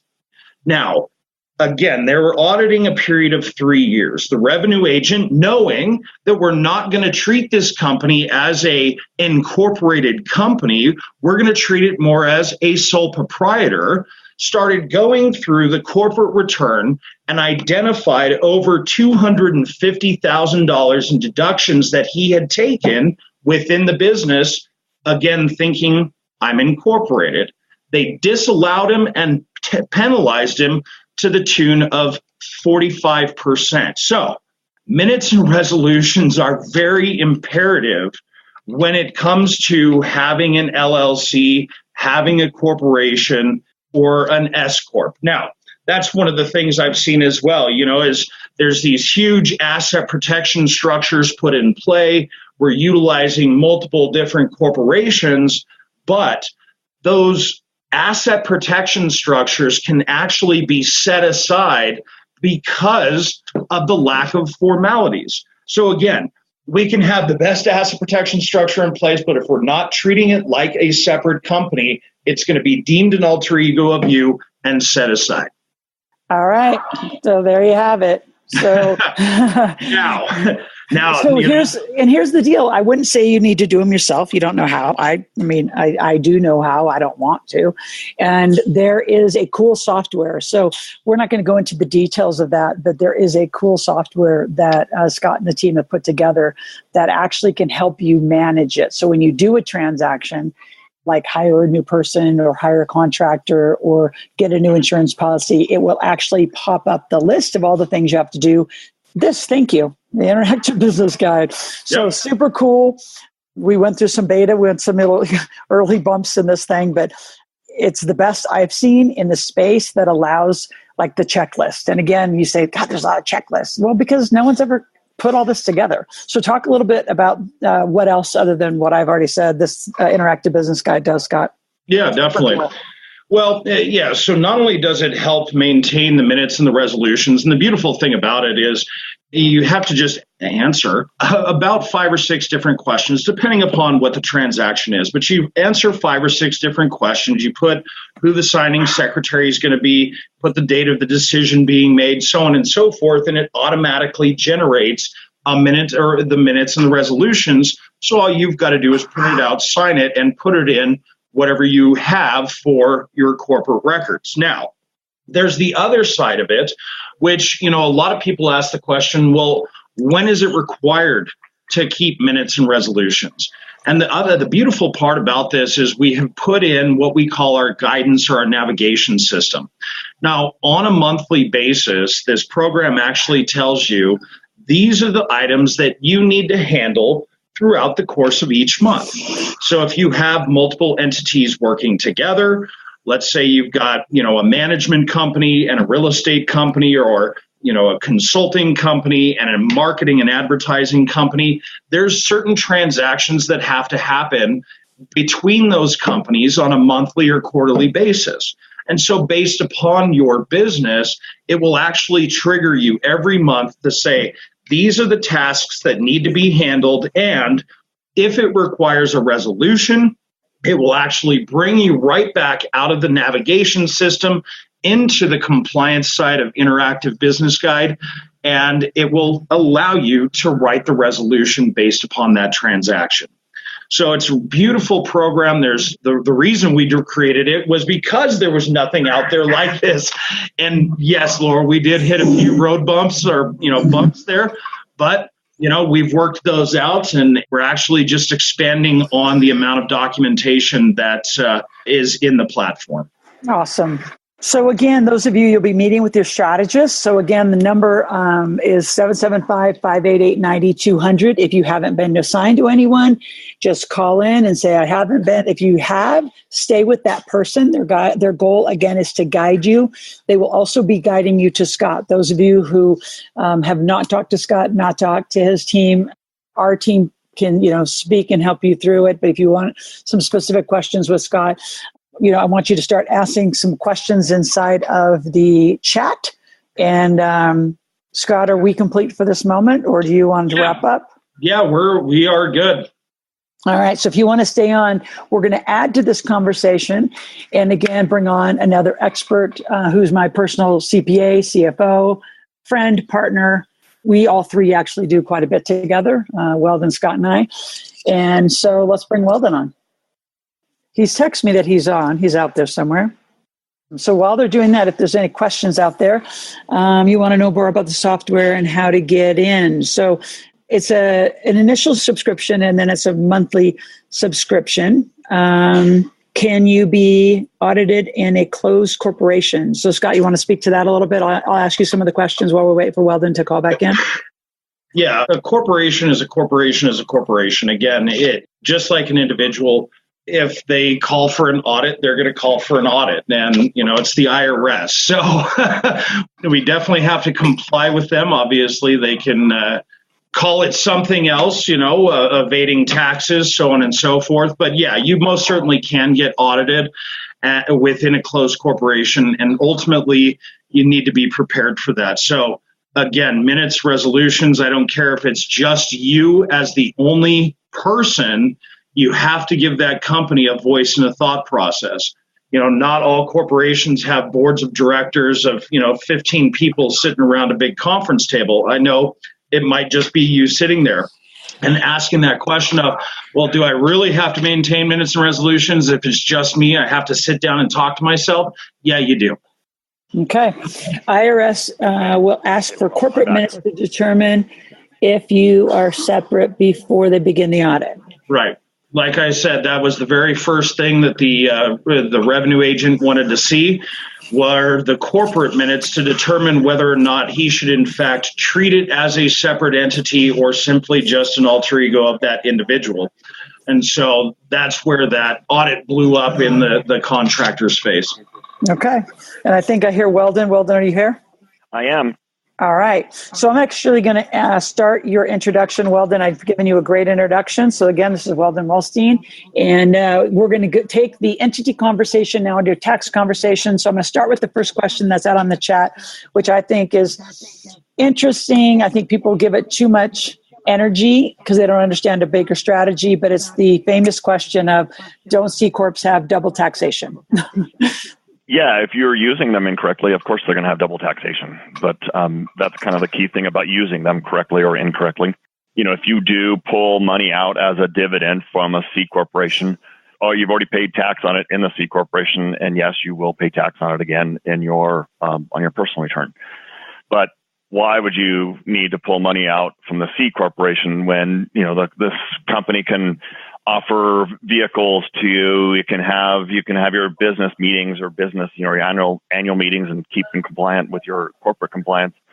So there are a lot of expenses that can actually, run through the C Corp that you can't run personally, as, obviously Scott had mentioned earlier.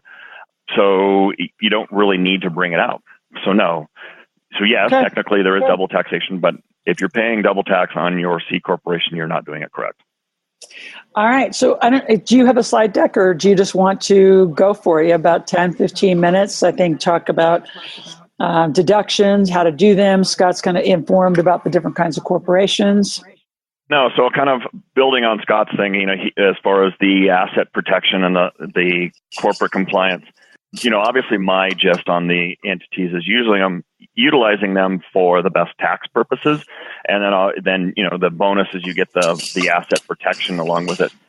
Because, he had mentioned earlier, the C corporations get a bonus of a 20 flat tax, a 21% tax.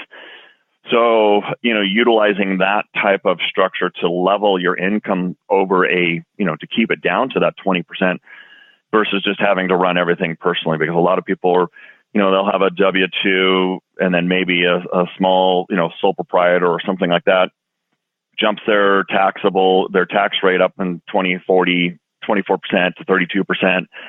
So, then they can't get out of it. So why not take some of that income off of the personal return, put it over to the corporate return, bring your personal percentage down to 20%, and, then you can have the corporation can pay at 20%. So yes, I mean, you have to have, you can't just do that for tax purposes. I mean, you've got to have a business purpose for it. But I mean, utilizing that type of strategy is, I mean, it makes the tax life much easier, and it makes it so you can have pay the 18%. A lot of people ask me saying, oh, I think I pay too much tax. And kind of my answer to that is that I think you pay too little tax, because obviously the more money you're going to make, the more tax you're going to pay. But the key thing in there is the percentage of tax you pay. What percentage of income are you making, and what percentage tax you pay? I mean, are you paying 24, 30% of tax, your tax rate? If you are, I mean, then if we can typically get that down to like an 18 to 20% tax rate. So paying that less of a tax rate is a much better idea, obviously. So the answer is not just a C corporation either. I mean, it's a combination of these different things, because putting real estate in LLCs, I think, is a much better process than doing it into any kind of corporation. You get to combine the different types of real estate from state to state. You get to utilize that utilize that business and be able to run some of those business expenses off to there as well.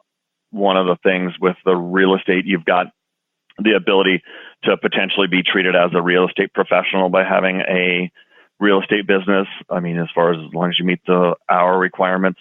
And when you do that, I'm sure people have realized that, some of the real estate losses get disallowed if you make too much money.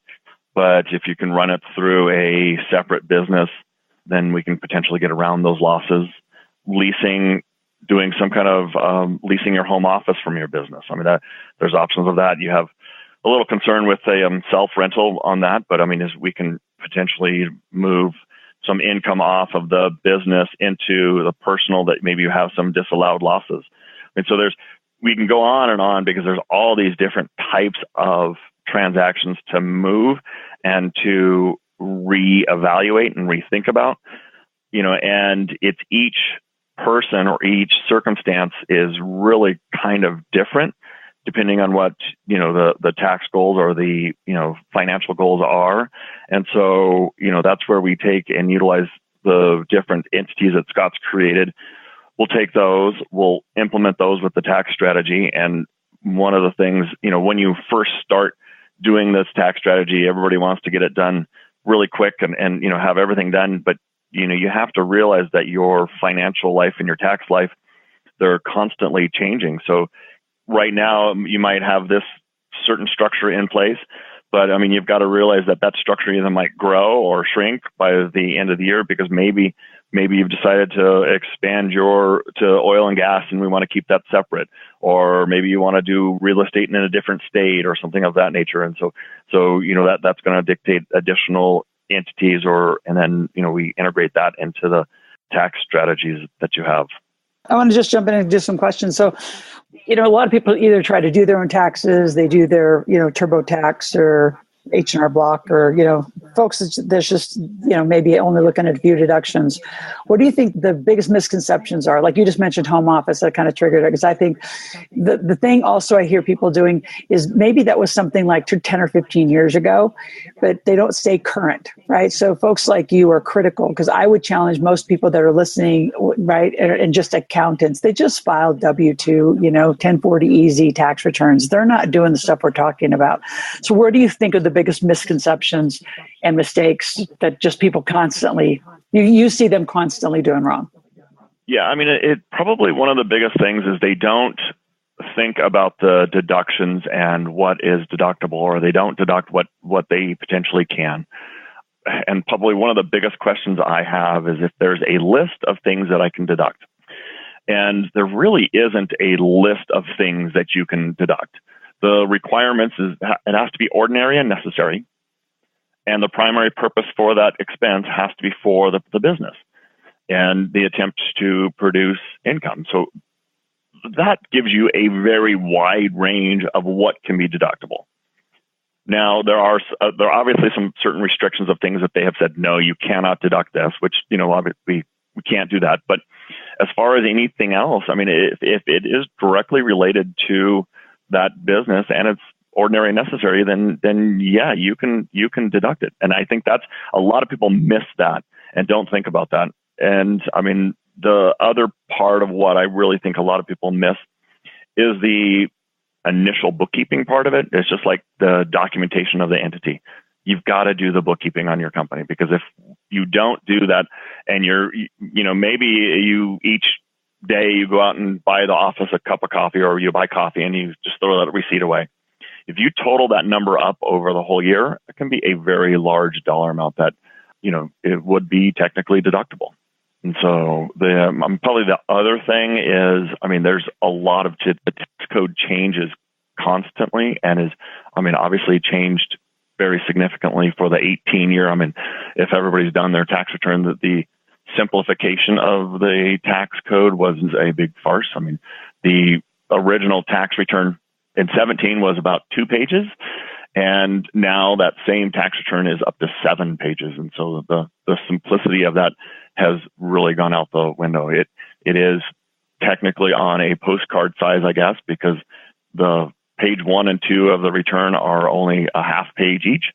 But they did not make it simpler. They made it more complicated. And I think a lot of people maybe rely on the TurboTax, or rely on that their tax professionals doing it correctly, or H&R Block, instead of actually having a conversation. One of the key things is having that conversation with your tax strategist or tax professional, because there might be something that you've done that you don't think is deductible, and that's not going to come out in a normal conversation. But after, meeting 3-4 times, then that actually might come out in a general conversation. And then you can kind of go about that and figure out if that's, if it's deductible, or if you can utilize it as a business expense.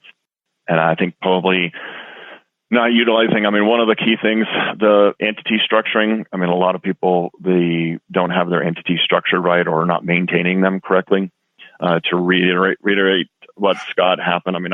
I've had multiple clients that have had their corporations disallowed as well, because they didn't keep those corporate minutes, or maybe they didn't file the tax returns right too. So that can be an issue.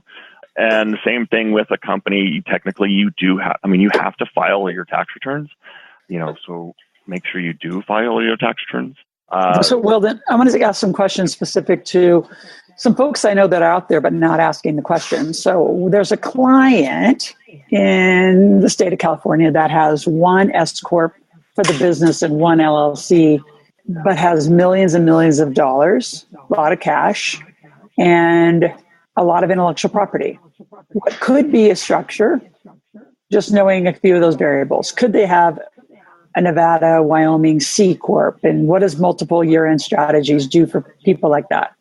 So one of the things that you can, in that situation, obviously in California is my favorite state to be taxed in. The corporate taxes, the fees you have to pay can be fairly high. So what you can do there is you could actually create a Nevada corporation. You make it a C corporation. It has to have a physical location in Nevada. So, which I know you can help solve that problem. You have that physical location. It sets up business there, and now it actually runs that. Maybe now that company can either be utilized as an intellectual property company. It holds all the intellectual property. So all the assets that have a value can be held by this Nevada company. Couple things. Now being that the Nevada company holds these intellectual products or intellectual items, now you're using that in your S corporation in California. Now the S corporation in California can pay a fee or a license fee to that Nevada company for the use of these items. And, we can have set out a percentage of revenues. There's all kinds of different ways we can set that license agreement between the two. Now what you've done is you've taken that income out of the S Corp in California, and i.e. your income from your California, because that S Corp is going to flow down to you, and it moves to Nevada. Now, let's say there's no other expenses in that Nevada company. You're going to pay income tax for federal purposes on that C corporation at the flat 21%. But one of the main things what you're not going to pay is you're not going to pay that California tax. The only time you'd pay a California tax is if you had a W-2, or you could issue a dividend to yourself, which I wouldn't suggest, but you would have the W-2. Then if you're residing in California, it's going to come back to California. But why not leave that entity in Nevada? Then what happens? I mean, now you can start rolling down this road. What happens if that entity maybe owns another investment, opens up an LLC? Now that LLC goes out and invests in real estate, or invests in the cryptocurrency, or invest in something that whatever you're interested in. Now that can also stay in Nevada. Now you're building wealth in Nevada, saving on the tax in California from 6 to 13%, depending on your tax rate. I mean, that can add up significantly and very fast. So as long as you meet those requirements, and again, same thing, you still have to do all that documentation. It still has to be a valid company, but there you go. That's an example of a structure. Yep. That's great. Appreciate that. Another one, I have a client. I want to answer Sophia's just right here in the chat. It says, I'm a 1099. Should I incorporate? And so what do you say to all those 1099 sole proprietor people? Yes, incorporate. It's happening around the U.S., but California, oh gosh, it was last year, the beginning, I don't remember the exact date, but the Supreme Court of California basically ruled that if you are a 1099 individual and you are in the same line of business as what the company is paying you. So let's say in my situation, I have a company, I prepare taxes, and I hire somebody during tax season, pay them as an independent contractor, hire them during tax season to prepare taxes. The California Supreme Court ruled that I have to treat them as an employee. I cannot treat them as an independent contractor. So as a sole proprietor. So what you have to do is you actually have to incorporate, and it gets around that ruling. So now, because I cannot hire a corporation as an employee, they have to be an independent contractor. So yes, incorporating, even if it is in California or other highly taxed state, yes, incorporate for that reason alone, to be able to keep the ability to have those business deductions, and to be able to, when you have a business, you can really strategize with, how much income it has, where you can move it to, what kind of deductions you have. Because obviously, anybody who has a W-2 this year and had maybe unreimbursed employee expenses, those unreimbursed employee expenses went away for this tax law. So, but you can still do that if you're an independent contractor and running it through a business. Awesome. So I have another client, and they have, and Scott, you could jump into on any of these answers, kind of a combination of an entity. And Anthony, tell me if I've got it close, but one of the parents who died, the other one's surviving. I think there's only one entity, maybe two, 21 properties. I believe it's California, business, and haven't filed taxes in years. Ouch. I think it's close to that situation. So we're recording your answer, so it's a crisis. Yeah, the first thing, you've got to go back and get those tax returns filed. So let's assume those properties are held in that entity. One of the requirements is filing your tax returns. So even if everything else is not, the state or somebody a good attorney could come in and pierce through that veil, and then everything's, coming after personal. Right. Well, and that's exactly where an entity wouldn't provide any type of protection, because, that's, again, willfully knowing that you're not filing your taxes, which basically falls under the intentional wrongdoing or misconduct. And so, yeah, we definitely need to go back and get that all cleaned up. I agree with that, Weldon. And the other thing, I am not a fan of putting that many different properties or that many properties in one entity. Right. Just because of the asset protection part of it, you want to separate that. You want to really separate your high risk assets from your low risk assets. like if you have an apartment complex, is probably going to be a higher risk real estate investment than a single family residence. Right. But, put 3-4 properties in one entity and create a different one for the other ones. Because then the target is a lot smaller. If something does happen in that entity, the amount of loss you can be contained a bit versus if everything's all in one together. Right. Yeah, but go back. We got to get those tax returns filed ASAP. Yeah, definitely. So what else, Laurel? I know you got other questions. I do. We have two more that just came in. So Callie wants to know, what is it that makes it appropriate to do taxes via Nevada if you live in another state? I think a lot of people are wrongfully informed. I'll say it that way. So when we say have a California, have a Nevada, you're not filing the companies in each other's states, right? They're domestic filings. I mean, you want to speak to that? I think they think that like you're going to have a Nevada company and then you're still going to register it in California. You're not. They're going to stay independently in independent states. So you guys want to kind of speak to that? And by the way, we're going to blend more into a panel so you start seeing what integration looks like. And then we're going to bring in the funding conversation. Well, I'll speak to that. Ultimately, what we're talking about is setting up. So if you've got a business, an operating business, let's say you're in the state of California, but you want to be able to take advantage of the pro-business benefits and the tax benefits of the state of Nevada, we would in fact have to create two separate companies. It's not the Nevada company qualifying to do business in the state of California, because you're still going to have to pay California state income tax. What we're really talking about is having a Nevada company and having a California company. The Nevada company would then provide a service. So like Weldon was talking about, if it's the use of intellectual property rights, so there would be a licensing arrangement that it is put in place, and then there would be a royalty payment, which would be made on that licensing agreement. So what's happening is it's more of an arm's length transaction or two companies doing business together. One of those companies just happens to be in a tax advantage state like the state of Nevada. Does that provide some clarity, Laurel? It sure does. Well, do you want to add to that?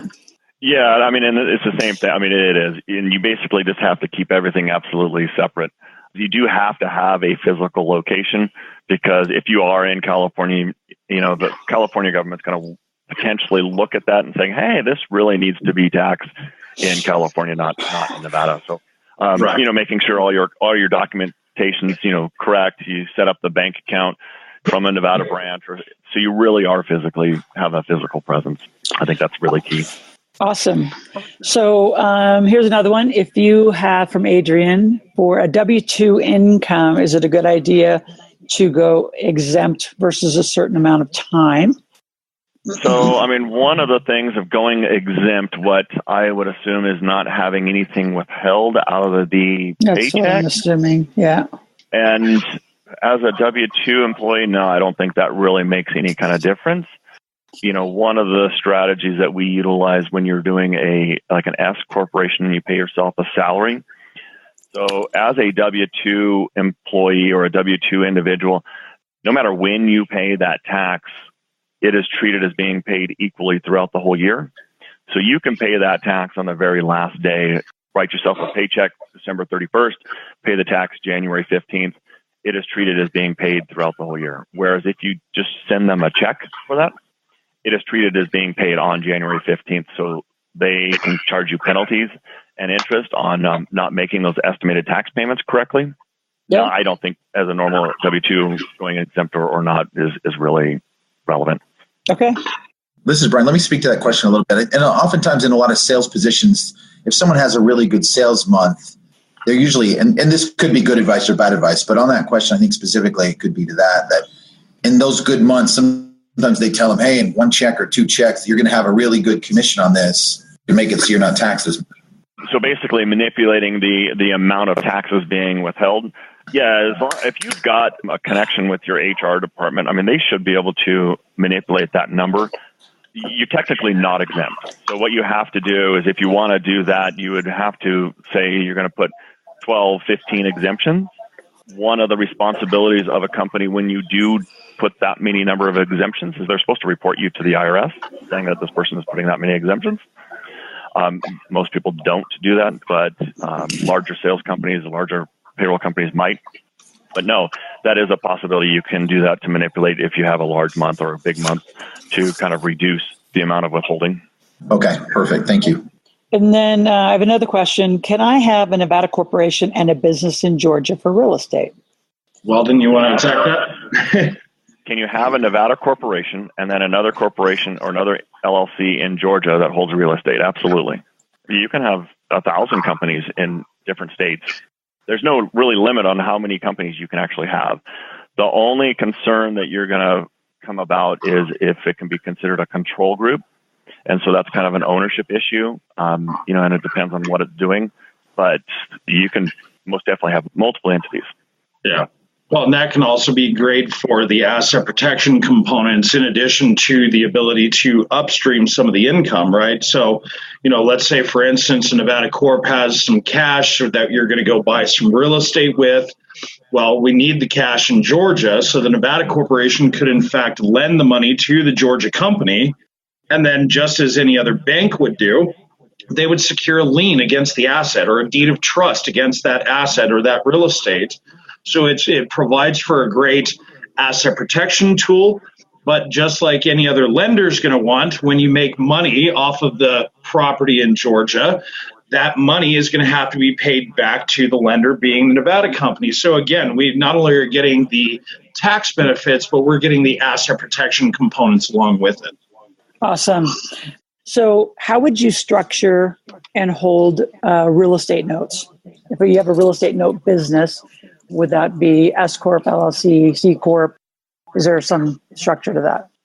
It will depend on for anyone what else you have, but in that type of situation, if it's just going to hold real estate notes, I would probably put it in an LLC. And then, we could, depending on what kind of income structure it has, then you could kind of manipulate how it's taxed. I am a fan of not putting things on your personal return, of having them in a separate company, because I really want your personal return as simple as possible, and then put all the information out on a different entity. So it makes it a little bit more difficult for people to get to. It's just not, when you're handing out your individual tax return, it doesn't have absolutely everything in your life history on it. So I would put it in an LLC. Yeah. I would agree with that. Again, real estate notes, just like real estate, unless you're actually the one who's servicing the note, real estate notes becomes a passive form of income. And so the passive income is not subject to self-employment tax. So I definitely agree with the pass-through structure of an LLC. But again, if that money becomes so much that you don't want to show it on your personal return, then like Weldon, what you were talking about is we can create another mechanism to be able to strip some of that cash or the majority of that cash off so as to not increase the personal tax liability. Okay, I have a situation. I'm also asking our team to bring some situations. So there's a gentleman, Dennis, we're going to speak to him. I don't know if he's going to be on the call, then we're listening. But he is California, again, high net worth, has some entities. I would highly doubt, we don't have the exact detail, that there's a Nevada or Wyoming, like a C Corp somewhere else. They're still paying high 20s, low 30s. What are just some strategies that you would do to reduce just a family like that? Because a lot of people don't believe, that, well, then you can do your, I call them ninja tax strategies, and actually get those, down towards high teens or even single digits. And I want you to speak a little bit to the gas and oil as an investment of how that affects tax structure. There's especially in a family. I mean, there's a lot of ways to do that. One of the things, if you got kids in college, you can put them on payroll. They can, you start paying their own tax, where they're maybe at a lower tax rate. You can pay them up to the 10% tax bracket, just fully fund that. Put money into retirement for them as well. So not only, you're starting to have the retirement savings for them. Yeah, if you don't have kids, I mean, there are a plethora of investments out there that can be tax advantageous for you. My favorite, and one of the things that I actually started my CPA career in, is the oil and gas industry. We will always have to have oil and gas. I mean, it's not going to go away. And they have a very strong lobby and have basically secured their place in the tax code for one of the best deductions that you can possibly get.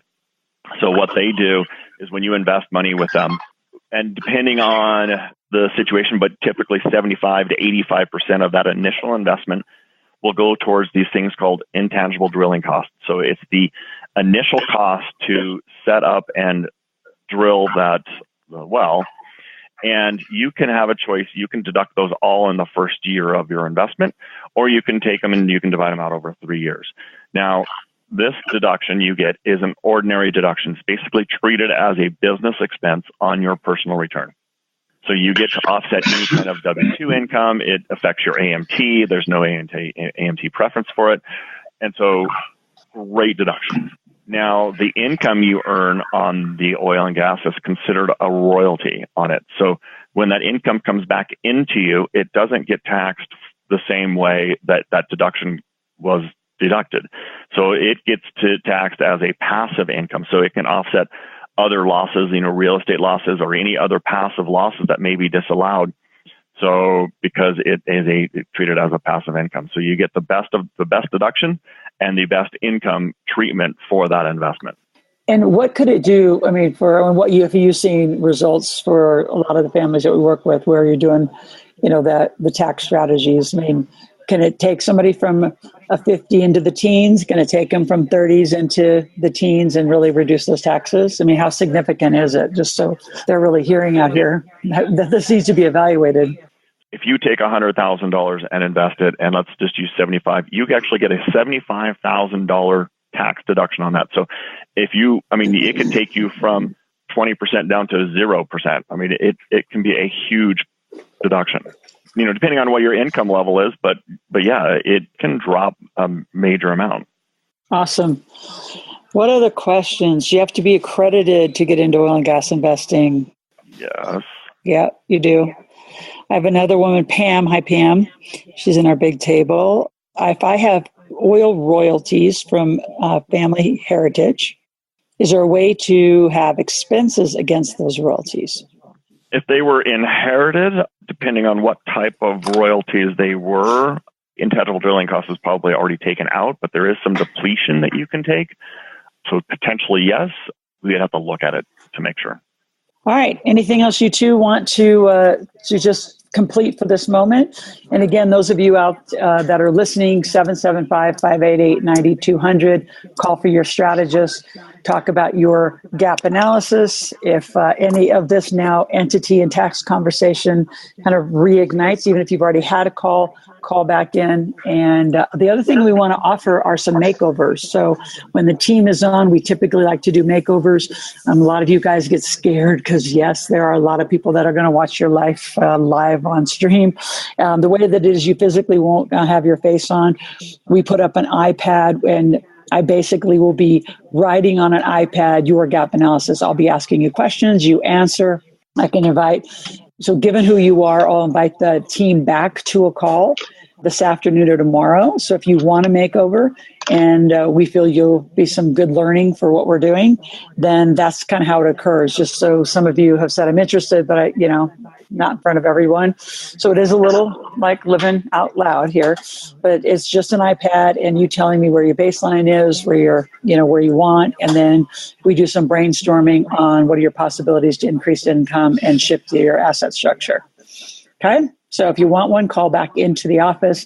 Again, 775-588-9200. Talk to your strategist. They'll set you up and we'll make sure that it's a good fit and good learning for the whole group.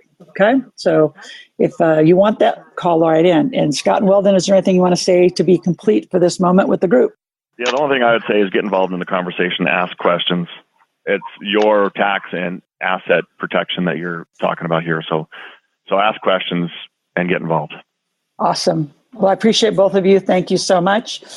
Have a good day. I may call on you if I need some assistance on these makeovers, but thank you both. No problem. Thank you. All right. Have a great day. You too. All right. So now let's talk about funding. So Steve, if you want to move us over to that area on the slide deck. So funding is an interesting, just the word, right? Because it sounds like, oh my gosh, I'm going to go into debt. And done wrong, you will. And I've seen people's lives be very hurt by it. And what I'm not going to do or be the group that's going to support you is to help you get funding, get money, and then you go use it for lifestyle or irresponsible things. So debt is a cost of money. So if you can get a 0% credit card, or you can get a 0% loan, or you can get a 2 or a 3 or 4 or 5, that seems to be much cheaper money, especially when you could get your money invested, if you learn and make the right choices, invested at 8, 10, 12, 15. I mean, I just talked about gas and oil. I had a return come back 22%. I am Got other things that's hit above that. I've had all sorts of wide varieties of interest payments. So, the way Kiyosaki always talked about, you can have the interest paid to you or you can pay interest. So obviously you want your assets to have payments to you, right? Which is either dividends or some sort of interest. So I'm going to keep it on the interest because I want you to understand the cost of money. So just for always educational purposes, we usually use a 10 or a 12% rate of return as an example. So if you had $1 million invested at 12%, you would have $120,000 a year. Divide by 12, $10,000 a month of cash flow. So when people say that they want X dollars of cash flow as a Freedom Day goal, then that is usually so. So I think, right, just very quick math, I do. All right, if you have $1 million, for every million, your cash flow could be somewhere in the 8 to 10,000 per month range. And if you have $1 million and it's not, I would ask you why. And why aren't you interested in getting educated? What is it about your lazy assets, we call them? Most people just don't know. You don't have access to deals. You don't understand how to evaluate the deal. You don't have a team, and it just feels risky. And risk in these conversations is usually associated to, there's inherent risk, right? That's just living life on the planet. So the way I think of risk too is lack of knowledge. The riskier something feels for you is usually you have no knowledge of it, so it just feels risky. The more you get to know something, the more you understand, the more you become an expert, the more you lean and partner with experts, the less risky, the more knowledge you're going to have on the team. All that being said, debt cost, right? It's just a cost of money. So some of the homework we want you to do is to look at your debt, right? So what does your debt account for? Is it good debt? Is it bad debt? So good debt is associated to like mortgages. I mean, I'm even say a car payment, right? Especially if you got a 0, 1, or 2% car payment, that's really, really cheap money. There's student loans. My son's going to college, so I'm very involved with a lot of families and their kids going to college and student loans. There's loans you can get that are 0% for 3, 4, 5 years. You put some investment dollars surrounding that to pay them off later. There's a way to structure that debt that isn't going to cost you a lot, but you can use the money for really cheap. So the goal is to use money at the cheapest rate. Now, hard money can come at 10, 12, 15, sometimes 17%. You have to pay for hard money, which means you're going to borrow that money from a hard money lender, a private lender. That's expensive money. You could be investing that money and getting that return versus paying that interest, right? So this is about a cost. So the goal, right, and what we teach is if you can get really cheap money and access to really cheap money and invest it for great returns, that's the model. Now, we're not saying go do lifestyle stuff, but even that, like, we're not going to go help you get access to capital, whether it's a credit card limit, whether it's a loan, whether it's a private lender.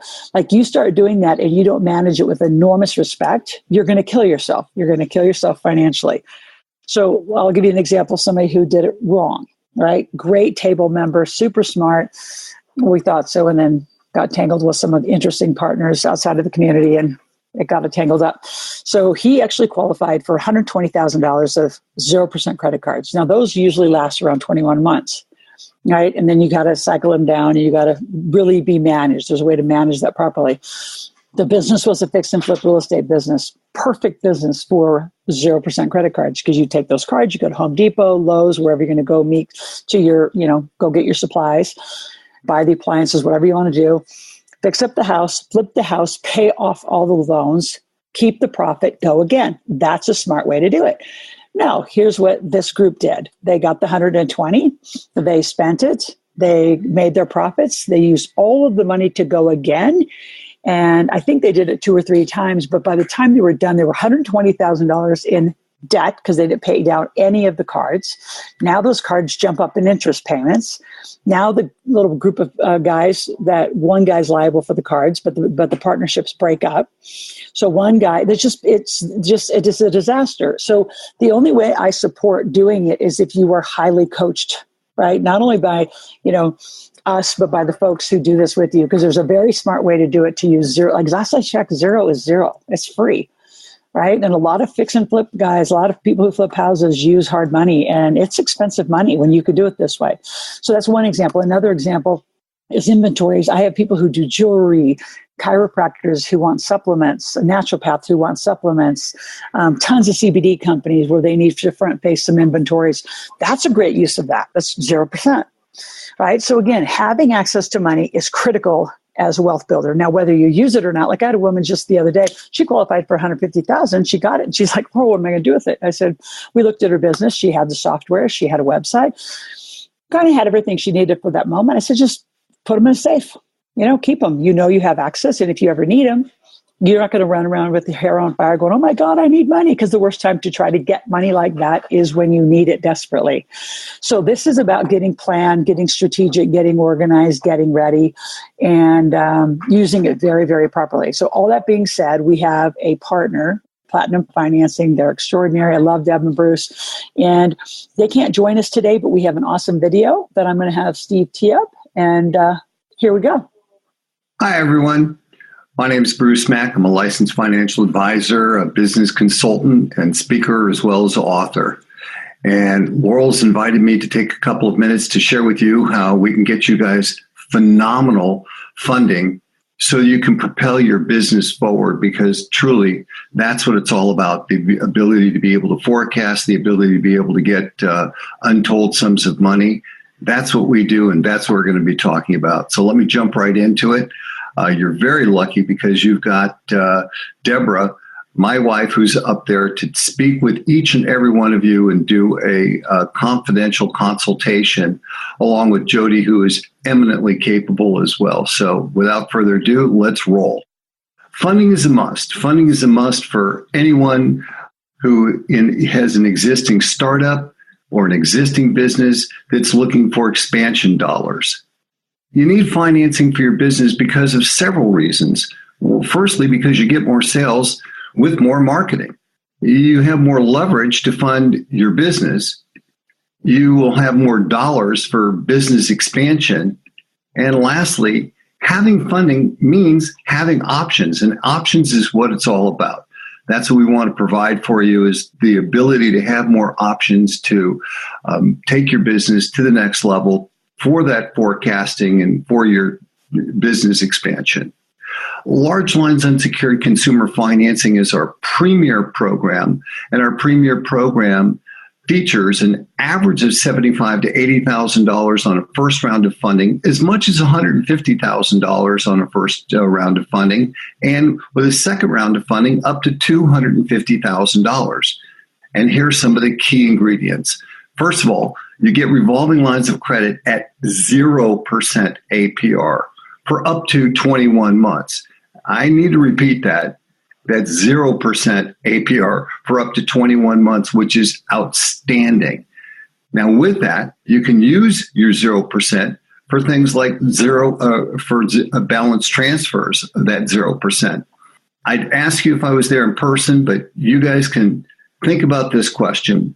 How many of you are currently carrying balances on your credit cards? And some of those balances are for thousands and thousands of dollars, which is costing you hundreds and hundreds of dollars on a monthly basis.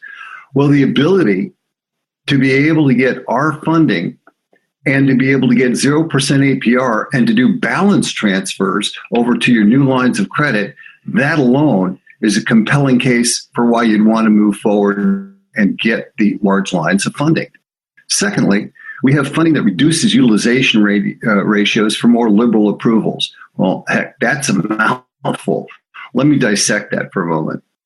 You may be familiar with the fact that credit is comprised of several different key components. Well, let's talk about some of those key components. Some of them are length of credit history, the derogatories that you bring to the table, and another key ingredient, along with the history and the types and mix of credit, mortgages and different types of installment loans. Another key ingredient is utilization ratios, and that accounts for about a third of your score. Dissecting that even further, you need to keep your credit card and store card balances at 30% or under for each card. Now, currently, you may be quite much higher than that on your utilization. Well, what we're saying here is we have an internal funding department that will literally get you the money so that we can pay down your balances so your FICO score can go up, and therefore we can put you into this incredible program with the 0% funding option. With this program, there's a lot of no's. That means a lot of yeses. First of all, no tax returns. Second of all, no business plan. Third of all, no financial statement. And fourth of all, no income verification. This makes this program one of the easiest to qualify that I've ever seen in the entire marketplace of different funding options that are out there. Lastly, no collateral pledge. So if you've got a house or apartment buildings, you will not have to cross-collateralize those to get our funding. Let's move on. Let's talk about another type of financing that we bring to the table, which is a term loan program where we get you between $1,000 to $50,000. Now, with that program, the offers go from anywhere from 1 year to 5 years in length, and you can get multiple offers from multiple lenders. The APRs on this start at 4.9%, go up from there, but another great feature with this program is there are no prepayment penalties. So instant approvals in 30 to 45 seconds, 25 lenders, and it's a soft pull to even do the program. So there's no reason that you wouldn't want to at least get on the platform, try it, and experience and see what you could qualify for. Liberal approvals, we've actually gotten people approved for several thousands of dollars worth of funding. Maybe not 50,000, but several $1,000s worth of funding with FICOs as low as 580. So let me share some of the successes that we've had with you. In 2 days, Dion and Sherwin Thomas received $86,500, all at 0% financing or 0% APR. This gal, Linda Kay, got started and she got $123,900. And is working on even getting more. And she says that our attention to detail and professionalism is something that you rarely see. Thank you, Linda. We really appreciate it. Let's talk about some of Laurel's clients that we've recently funded. All of these people are a member of what we call the $100,000 plus club. Lori Conrad got funded $141,500. Margot, $112,000. Mark, in excess of $109,000. Andrew Joaquin, $127,000 plus. And finally, Megan Sayson, $102,000. And these are just a few of the success stories that we've had with Laurel's clients and would like to be able to have you enjoy as well. So what's going to happen next is Deborah and Jody are going to be passing out a questionnaire. You're going to get that questionnaire, and when you get that, what you're going to want to do is you're going to want to go on to the bit.ly code, which is right in the middle of the questionnaire. It's bit.ly/get-my-report. That's not a .com, it's not a .net. So just go on to that bit.ly code. That will take you to our credit partner. Now, the reason that we do what we're going to tell you that we do, which is showing you how to retrieve your credit report, is really simple. We do this, again, because we don't want you to incur a hard inquiry. By utilizing the system that we're instructing you to do, it's going to be simple, easy, and it's going to give us a pipeline right into where you are credit-wise so we can see how much we can get you qualified for without creating a hard inquiry. So you'll go to the bit.ly link. It's a $1 trial, and they're going to ask you a few questions, and then what you're going to do is complete on the form after you've gotten your initial logons from our credit partner. You're going to put down your username. Your username is going to be your email. You're going to put down your unique password, and please don't use an I or an L or a 1 because they all look the same to us, and therefore it makes it more difficult for us to log in. So please be mindful of that. So take your password, put that on that form, and the last 4 digits of your social security number, and then turn the form in as soon as possible. And one other step, don't forget to get an appointment with one of the two ladies that are there to help you, because I know, as usual, our schedule fills up very, very fast, and we want to find out how much we can get you qualified for as quickly as possible. So they're going to pass out the forms now. I want to thank you very much for taking the time to watch my video. Best of luck, and let's see how much we can get you financed for. Thanks a lot. All right. So here's the deal. That video was done for us to use at a physical workshop. As you can tell by the way it was oriented. So you're not going to go to that link because that's not what we're going to do. What you're going to do is call the floor. So you're not going to go to the link. What we're going to do to make it super efficient, because there's hundreds of you that need to go through this, is you're going to call the office, right? And if it's busy, call again. We are round robining, it's called. So the phones will ring at whoever's desk is available. We're going to conference you to Jody, Deb, Bruce, and the team. So it's going to be much more of a high-touch experience. You're going to call in. We're going to connect you. Then they're going to ask you 3 questions that will qualify you for whether and how much you can get. Then what they'll do is then they'll take you to the link. Then you'll pay the $1. Then you will see what you qualify for. Those of you who've already been, you need to call back in because Deb has done the assessments. Some of you already, I can tell you, some of you only qualified for 25. I know someone's got 100, somebody's got 75. And what's kind of fun to do in these big rally events, these Blitz events, is to add up how many total millions people qualify for. Because so many people say, I can't get money, I can't get money. You can qualify for money, you just don't know how to qualify. So call into the floor right now, 775-588-9200, and say, I need to talk about somebody to get funded. And again, if you never use the cards, you know you qualify. Now let's go to the other side. Let's say you have really bad credit and you know it, and you know you probably won't qualify. Well, then guess what? Deb has probably one of the best credit repair programs that I've ever seen. It might take 3, 4, 6 months, depending on what you've done to yourself, but the woman can do magic. So at some point, you're going to have to handle this conversation called money. You're just going to have to stop and say, all right, I have bad credit. It's time to clean it up. I don't have corporate credit. Time to start. I haven't filed taxes properly, or it sounds like I've overpaid. Maybe I should do a review with Weldon. Maybe I should review my corporate structure with Scott. By the way, Scott and Weldon also work very closely with our estate lawyers who are never on these calls. They're only at the big table. That's our legacy side of the house. World-class asset planners and estate planners. If you haven't reviewed your wills and trust, I should just offer that as a course. That's one of my favorite things to do, and walk families through how to do legacy planning. So this is your checklist. We're starting it. This is all going to be tidied up tomorrow. And we're going to go through all the things that these aren't, again, this isn't a suggested menu. Like, this is the truth. It's a blueprint. You don't get to say, well, I don't think I should do that, or I don't think I should do that, or I was told a long time ago that, my blah, blah, blah isn't deductible. You don't know. Like, laws change every year, every quarter, look what's going on in the CBD world. Federally legal, and then states shut it down, and then the FDA shuts it down, and then this happens. Like, you've got to stay current. And unless you are in all these conversations, and it's what I call your wheelhouse, your lane, like Weldon and Scott's team, like, they looked at the entire 2018-19 tax code and actually wrote a report about it. And then those of you who say, oh, I have good tax, really? Then take this report to your accountant. I dare you to.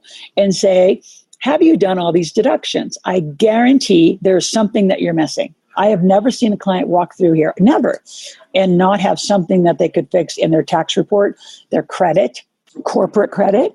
See, when you get a corporation, I'm just kind of tie this together. When you get a company, that company is not your social security number. It's its own identification number. It's its own world. So it can have its own credit. So now you can have, call it a American Express card or a Visa card. You can have your personal under Social Security, and then you have business.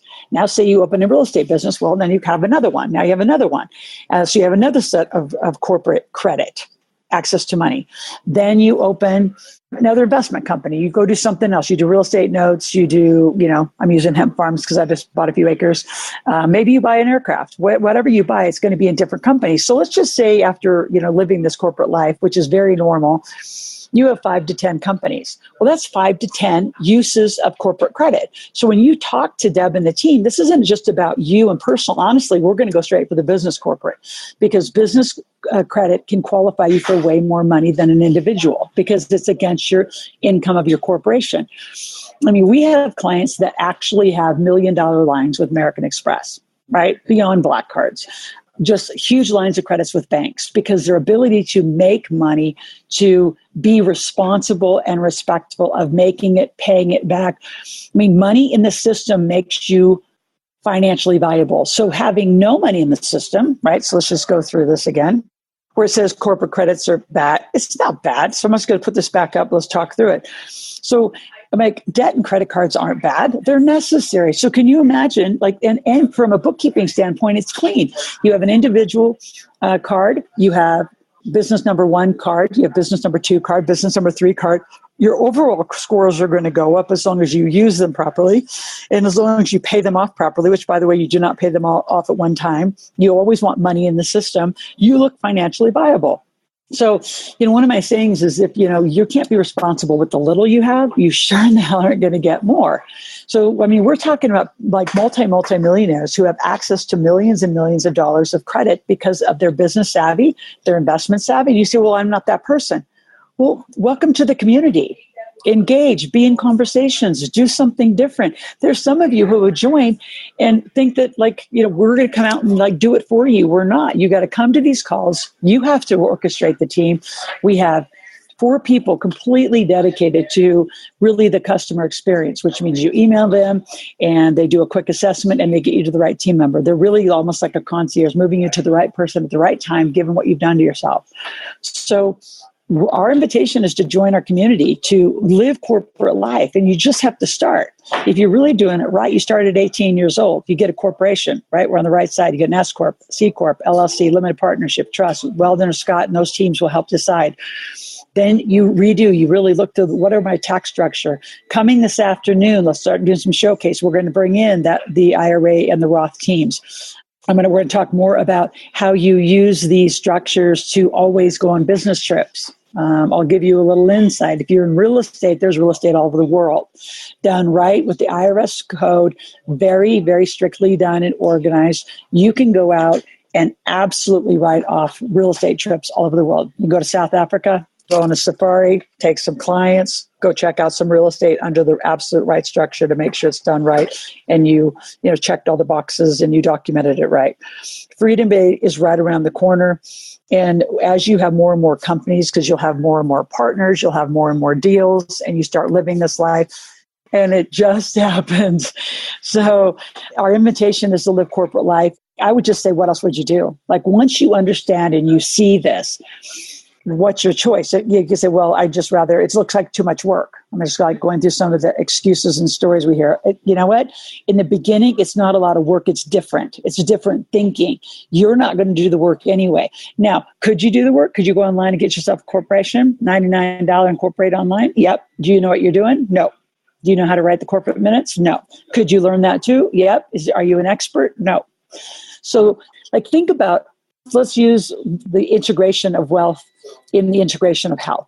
So there's traditional medicine and there's alternative medicine.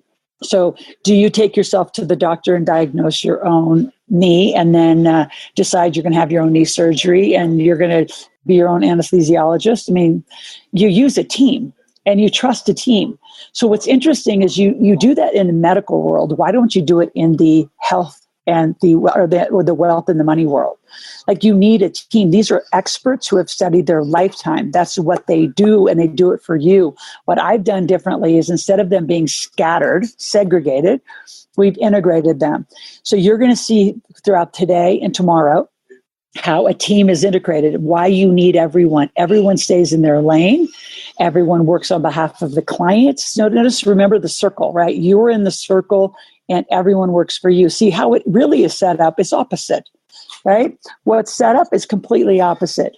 You might find a Weldon. You might have an accountant. You might have, and I'm going to speak to John, who I know is out there, who's saying, you guys don't do anything. I've never seen you show up. And I'm going to speak to some of you, and I'm going to name your names. And, there could be 100,000 Johns in our database, so you know who I'm talking to. But you don't just like sign up and say it's all magically going to be pixie dust. You've got to call in, you've got to talk to and compare your accountant to our accountant. You've got to at least check out, is your corporate structure and trust structure done right? And if it is, great. Like, I'm not saying we're the only people in the world that are great. You may have individuals. So you may have an individual accountant, an individual, estate lawyer, individual insurance person, an individual financial planner, an individual real estate expert. So the problem in your 5 teammates that you have versus what we've created is your 5 people don't talk to each other on one phone call. And if you did put them on one phone call, you'd be paying thousands an hour to get 5 individuals to talk on your behalf as a team. And now here's the problem. The real estate person is going to want most of your money to help go buy real estate, right? The estate planner is going to do whatever the estate planner does, which could be conservative or extreme, whatever they do. The tax person is just going to do what they know. And they may have never read the last, 2018 and 19 tax code. And right, your insurance person might have death insurance, which is term, not like what's going to be cash value later. And your financial planner is going to do whatever they get the most fees. So who's working on your behalf? And if you are not financially literate, you cannot have this conversation standing in the middle, guiding that team. That'd be like you standing in the middle, guiding your medical team. You don't know how to do that either. That's why GPs exist. That's why advocates programs exist. So think of us like your money advocacy program. We are here to advocate on your behalf for your plan, and we will call it out if it's right or wrong. Now, at the end of the day, it doesn't matter what I say. This is your life. So you can do it blindly. I mean, some of you, all you've done is focused on business. I know some of you, you're in your 60s and 70s and you have no other assets but that one business. And you go down, the team around you is going down too, because you don't even have key man life insurance. And now you're older with health issues, you don't qualify for it. So we're talking a legacy to set it up and do it right. So whatever you've done to yourself, we don't have any judgment. Just let us be that team that integrates around you, circles around you on your behalf, and you get it done. Now, some of the questions say, well, aren't all these things going to cost money? Yep, some of them will. Right? Yep, you might have to buy a corporation. You might have to, pay to have some tax returns redone. You might have to get a qualified plan. You might need to get a trust. You might need to redo your insurance. All of it is on the checklist, and we're going to go through it very thoroughly tomorrow. And what we're going to do is we're going to sequence it. So you don't have to have it all done today. You don't have to have it all done tomorrow. By the end of your tax year is usually when we kind of guide where that needs to get done. So the goal isn't just to spend a ton of money, right? This afternoon, let's give you a little highlight. What's coming this afternoon is I think we found a makeover. Somebody's getting screened for a makeover. So I really want to do at least 1, if not 2 makeovers. So call in, make sure you get that underway. We're going to call in the IRA team. We're going to call in Randy, who's just one of my lead coaches' friends and been all over the world with me training. We're going to call Randy in to talk about Flip Wall Street and how to have more certainty in the market. We're going to call in some money-making opportunities. And just got in on my text at the last minute. He said he couldn't do it, and now he can. He will be here to update you on cryptocurrency.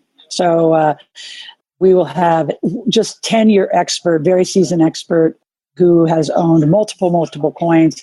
And if you haven't noticed, Bitcoin has gone from 3,500 to 12,000 to 13,000, back to 10, down to 9, heading on up, all in about 48 to 72 hours.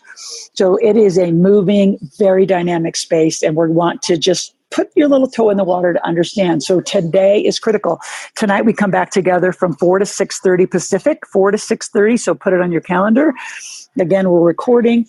If you can't be on, call our strategist, call our team, and I will answer any question live like I did today. Like some of those people that I answered direct questions for, they weren't on the call, but believe me, we're sending them this recording because I had a team answer it. So knowing that you have a money-making team, we're going to teach you how to funnel your business. See, this isn't about just spending money on those things I just said. We want you to make money. I have the most extraordinary technology to help you make money. We're going to go through it this afternoon. So we're going to teach you how to make money.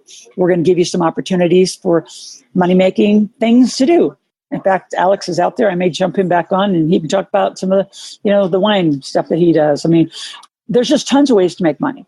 So we're going to talk about making money. We're going to talk about IRAs. We're going to talk about being in the market. We're going to talk about crypto. We got a big afternoon from 4 to 6:30 and at least 1, if not 2 makeovers.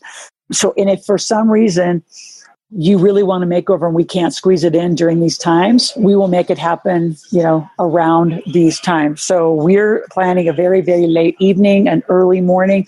Tomorrow, mark your calendar. We are going again from 11 to 2. So we got a 3-hour block again tomorrow. We have a 2.5-hour block. In the meantime, you get stuff done. You get called in. Again, call 775-588-9200 and get into that funding pipeline. So, we need phones ringing off the hook. We need to ask you a few questions, see if you qualify, get that done. If you already know you have good credit or bad credit, doesn't even matter. Go for the corporate credit. Go for another source of money, right? Just get that done, get the entities, get the tax. I hope you had an extraordinary time. This is very exciting. Someone said, Marla says, this is very exciting, isn't it? I'm going to go through. So, Brian, if you want to jump on, let's talk about some questions. I've wondered how it is people are able to do various travels and such. My awareness is expanding. Oh, Callie, you have no idea. Can I give some fun stories around business trips instead of vacations? I think. Please do. Yeah. I'm going to give you just some, I'm going to call way out on the edges. So, wine. Right? If you're in the wine business or even the tequila business, right? Whatever thing you like to drink, or if you don't like to drink, don't do any of them. But here's how a lot of our clients that are in the wine business, I'm in a wine business, different than what Alex actually is a high connoisseur and takes people on wine trips, and that's their business. I think it's called Captain Wine Travel, I think something like that. But I'm in one that's a network marketing company. It's direct sales. It's called Direct Sellers. Super simple. You join, they send you 4 bottles of wine a month, right? And they come from all over the world. So you legitimately, because you have a company that's dedicated to making money, we have sommeliers inside of our company, so they can do wine tastings at any of our events. I include them in our events all the time. That way, they can write it off. We can write it off. I make money because I'm selling wine. Super simple. You don't need a license to do it. Everyone can make money. You travel to Italy and you want to go wine tasting. You're in the wine business. Can't you write off the trip to Italy because you have to go to wine? Now, there are IRS guidelines. We're not saying this casually and sloppily. You got to learn it. That's why you say, I want to do this. I want to write off the trip. And then you go to Scott Weldon's teams. You talk to that whole team to make sure it's legitimate, documented, and you write it off. I have a woman, this is even a funnier one. This is how to make money. She worked for the government, was super stuck, and she loved cats. And I'm like, cats? And some of you heard the story. And I'm like, what are we going to do with cats? And so I said, and she said, they're costing me a fortune. I said, well, how many do you have? She said, 18. I'm like, oh my God, who has 18 cats? So growing up on a farm in Nebraska, cats are outdoor things that kill mice. They do not come snuggle on your couch. That's just gross. So I have this thing. But I don't have any judgment about the weird things you all choose to do. I just help you do your thing. As long as it's legal and ethical, it helps people. So anyway, I sat down with the team. It was actually at that time, it was Wendy, Gary, Warren, Weldon, Scott. There's a whole team around this woman and figuring out how does she make money and, not pay all this money for her cats. So fast forward, she now has a cat business.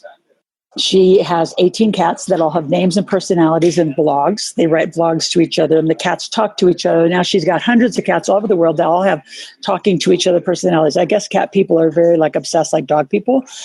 And where she's really making money is she has a pet line. She white labeled a cat line for food, for all the little toys and things cats play with, little scratch pad things. Now she's infusing CBD into her cat foods and cat waters, and she gives you little discounts off to cat vets and stuff like this. Oh, and then the other one, she partnered with another client in New York that sings at animal funerals. So now when the cat dies, she's partnered with the woman who sings at cat funerals and does little urns. I'm serious. Some of you are dying laughing. These are businesses that are making 6 figures. They're not multi-million-dollar businesses, but the woman that sings at animal funerals makes $250,000 singing a year. I laugh and I say, what are you singing? She said, well, of course, Ave Maria. I'm like, oh my God, this stuff happens. People pay for this stuff.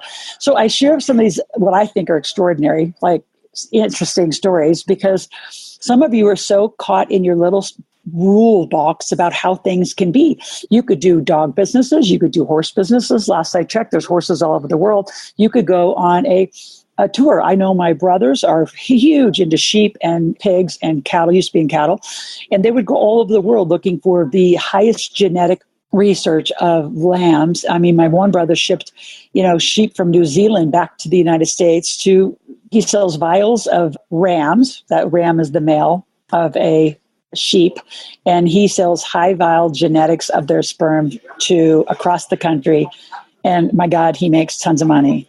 I could give you story after story after story of how people can make money. You just have to get out of your box. This afternoon, we're going to get you out of your box and say, how can I make money? How do I make more money? So instead of saying, I can't afford it, you're going to start living like, I can afford anything I want. You just have to make more money, put it inside corporations, take out the right deductions, put money away into your IRAs, go on business trips, have debt and credit cards done right, and go get free. So this is one of our mantra. I want you to print this off. When somebody says, what do you do? What do you do with this community that Laurel's built? Say, I live corporate life. It's not a program, it's a process. Because once you start this, you don't go back. Now, those of you who have W-2 jobs, that's fine. Keep your job and have a company. We are in the greatest country of the nation, and no one teaches this. I have a finance degree. My son's going through Florida, very extraordinary business school, and not going to be taught this. He's already texted me from classes freshman year. He said, Mom, I don't see even the curriculum. I'm going to get to what you teach. I said, I know, because entrepreneurs and wealth builders learn from entrepreneurs and wealth builders. So be part of our community. Join us, have conversations, let us help you. And don't be embarrassed or ashamed as the place I got to go of what's gone on. It just happened. We have a saying, it's called, so what, now what? So you got married, you got divorced, you had whatever, you went bankrupt, you hit a foreclosure in that 2010 debacle, whatever happened, right? It just happened. Move on, right? There's a next step, there's a next place, and it's time for all this to be happening. So I think we're just going to kind of end this last little bit with some questions.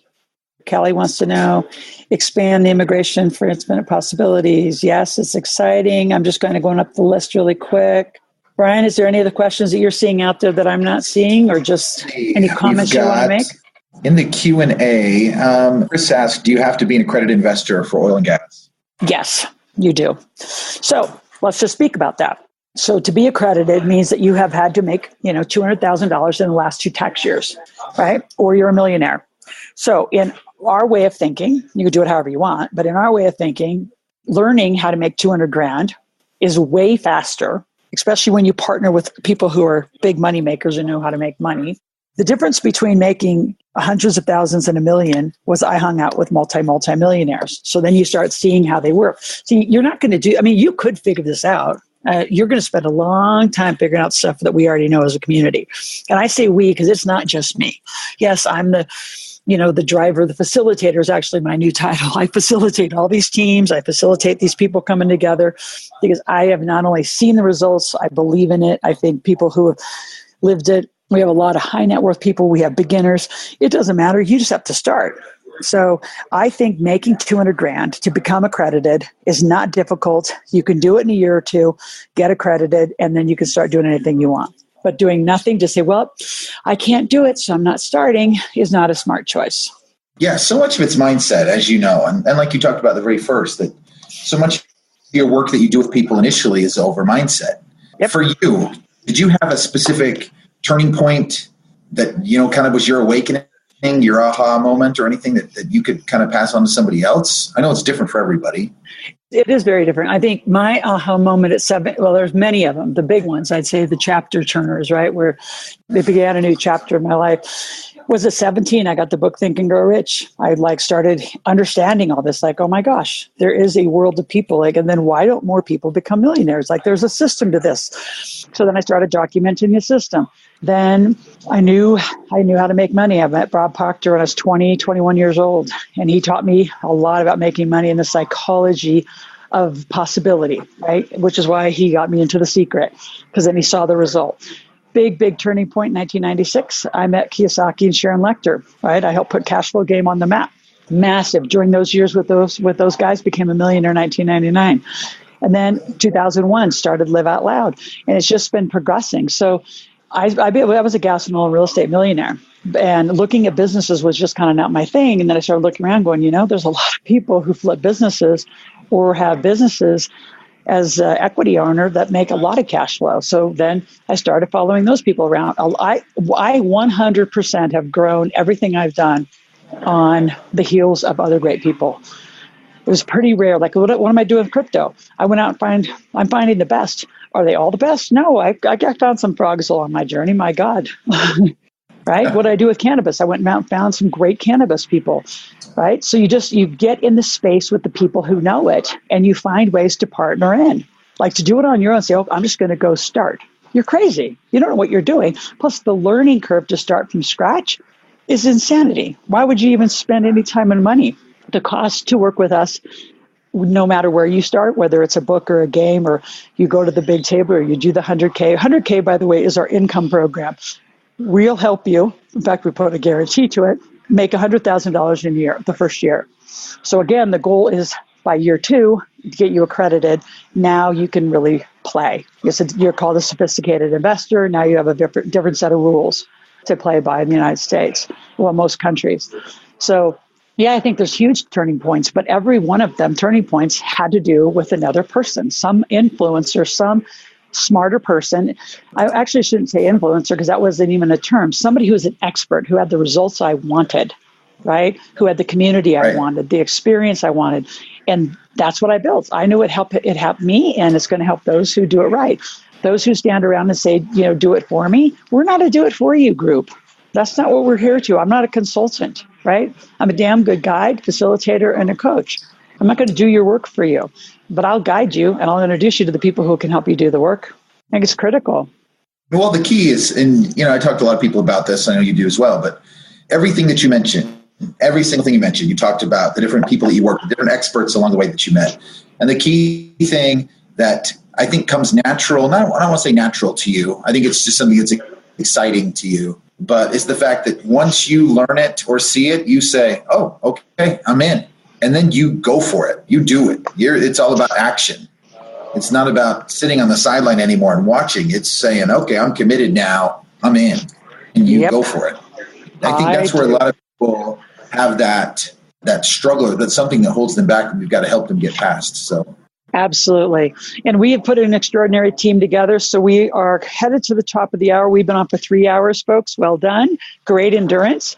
I always say you all have, entrepreneurial wealth builder muscles. They're just atrophied little guys. So we put you in these little marathons and download. Right now, we're going to do a 2-hour action break, which means you're going to call in 775-588. In fact, Steve, if you want to put that up on the screen, to put the number up, 775-588-9200. Call in, ask for the funding, ask for an appointment, talk through your situation. We will talk about you. We will all will. So it doesn't matter which strategist you're talking to. We have the registration list. We know who was here, and we're going to help you.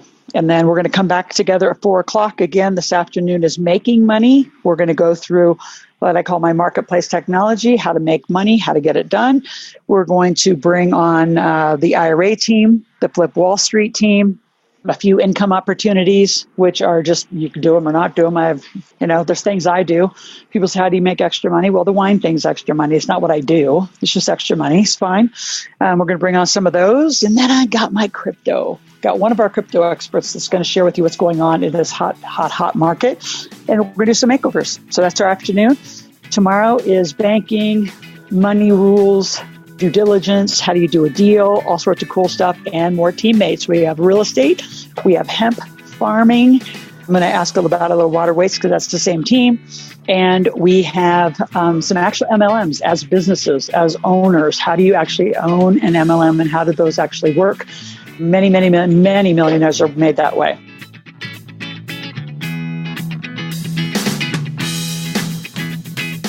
Thanks for listening to the Real Money Talks podcast. Your host has been Laurel Langmeyer, author of 5 New York Times bestsellers, money expert on Dr. Phil, CNN, CNBC, The Street TV, Fox News, and The View. Want to learn more about off-Wall Street investing, tax strategies, and multi-million-dollar business strategies? Visit liveoutloud.com/podcast for past episodes, show notes, and resources.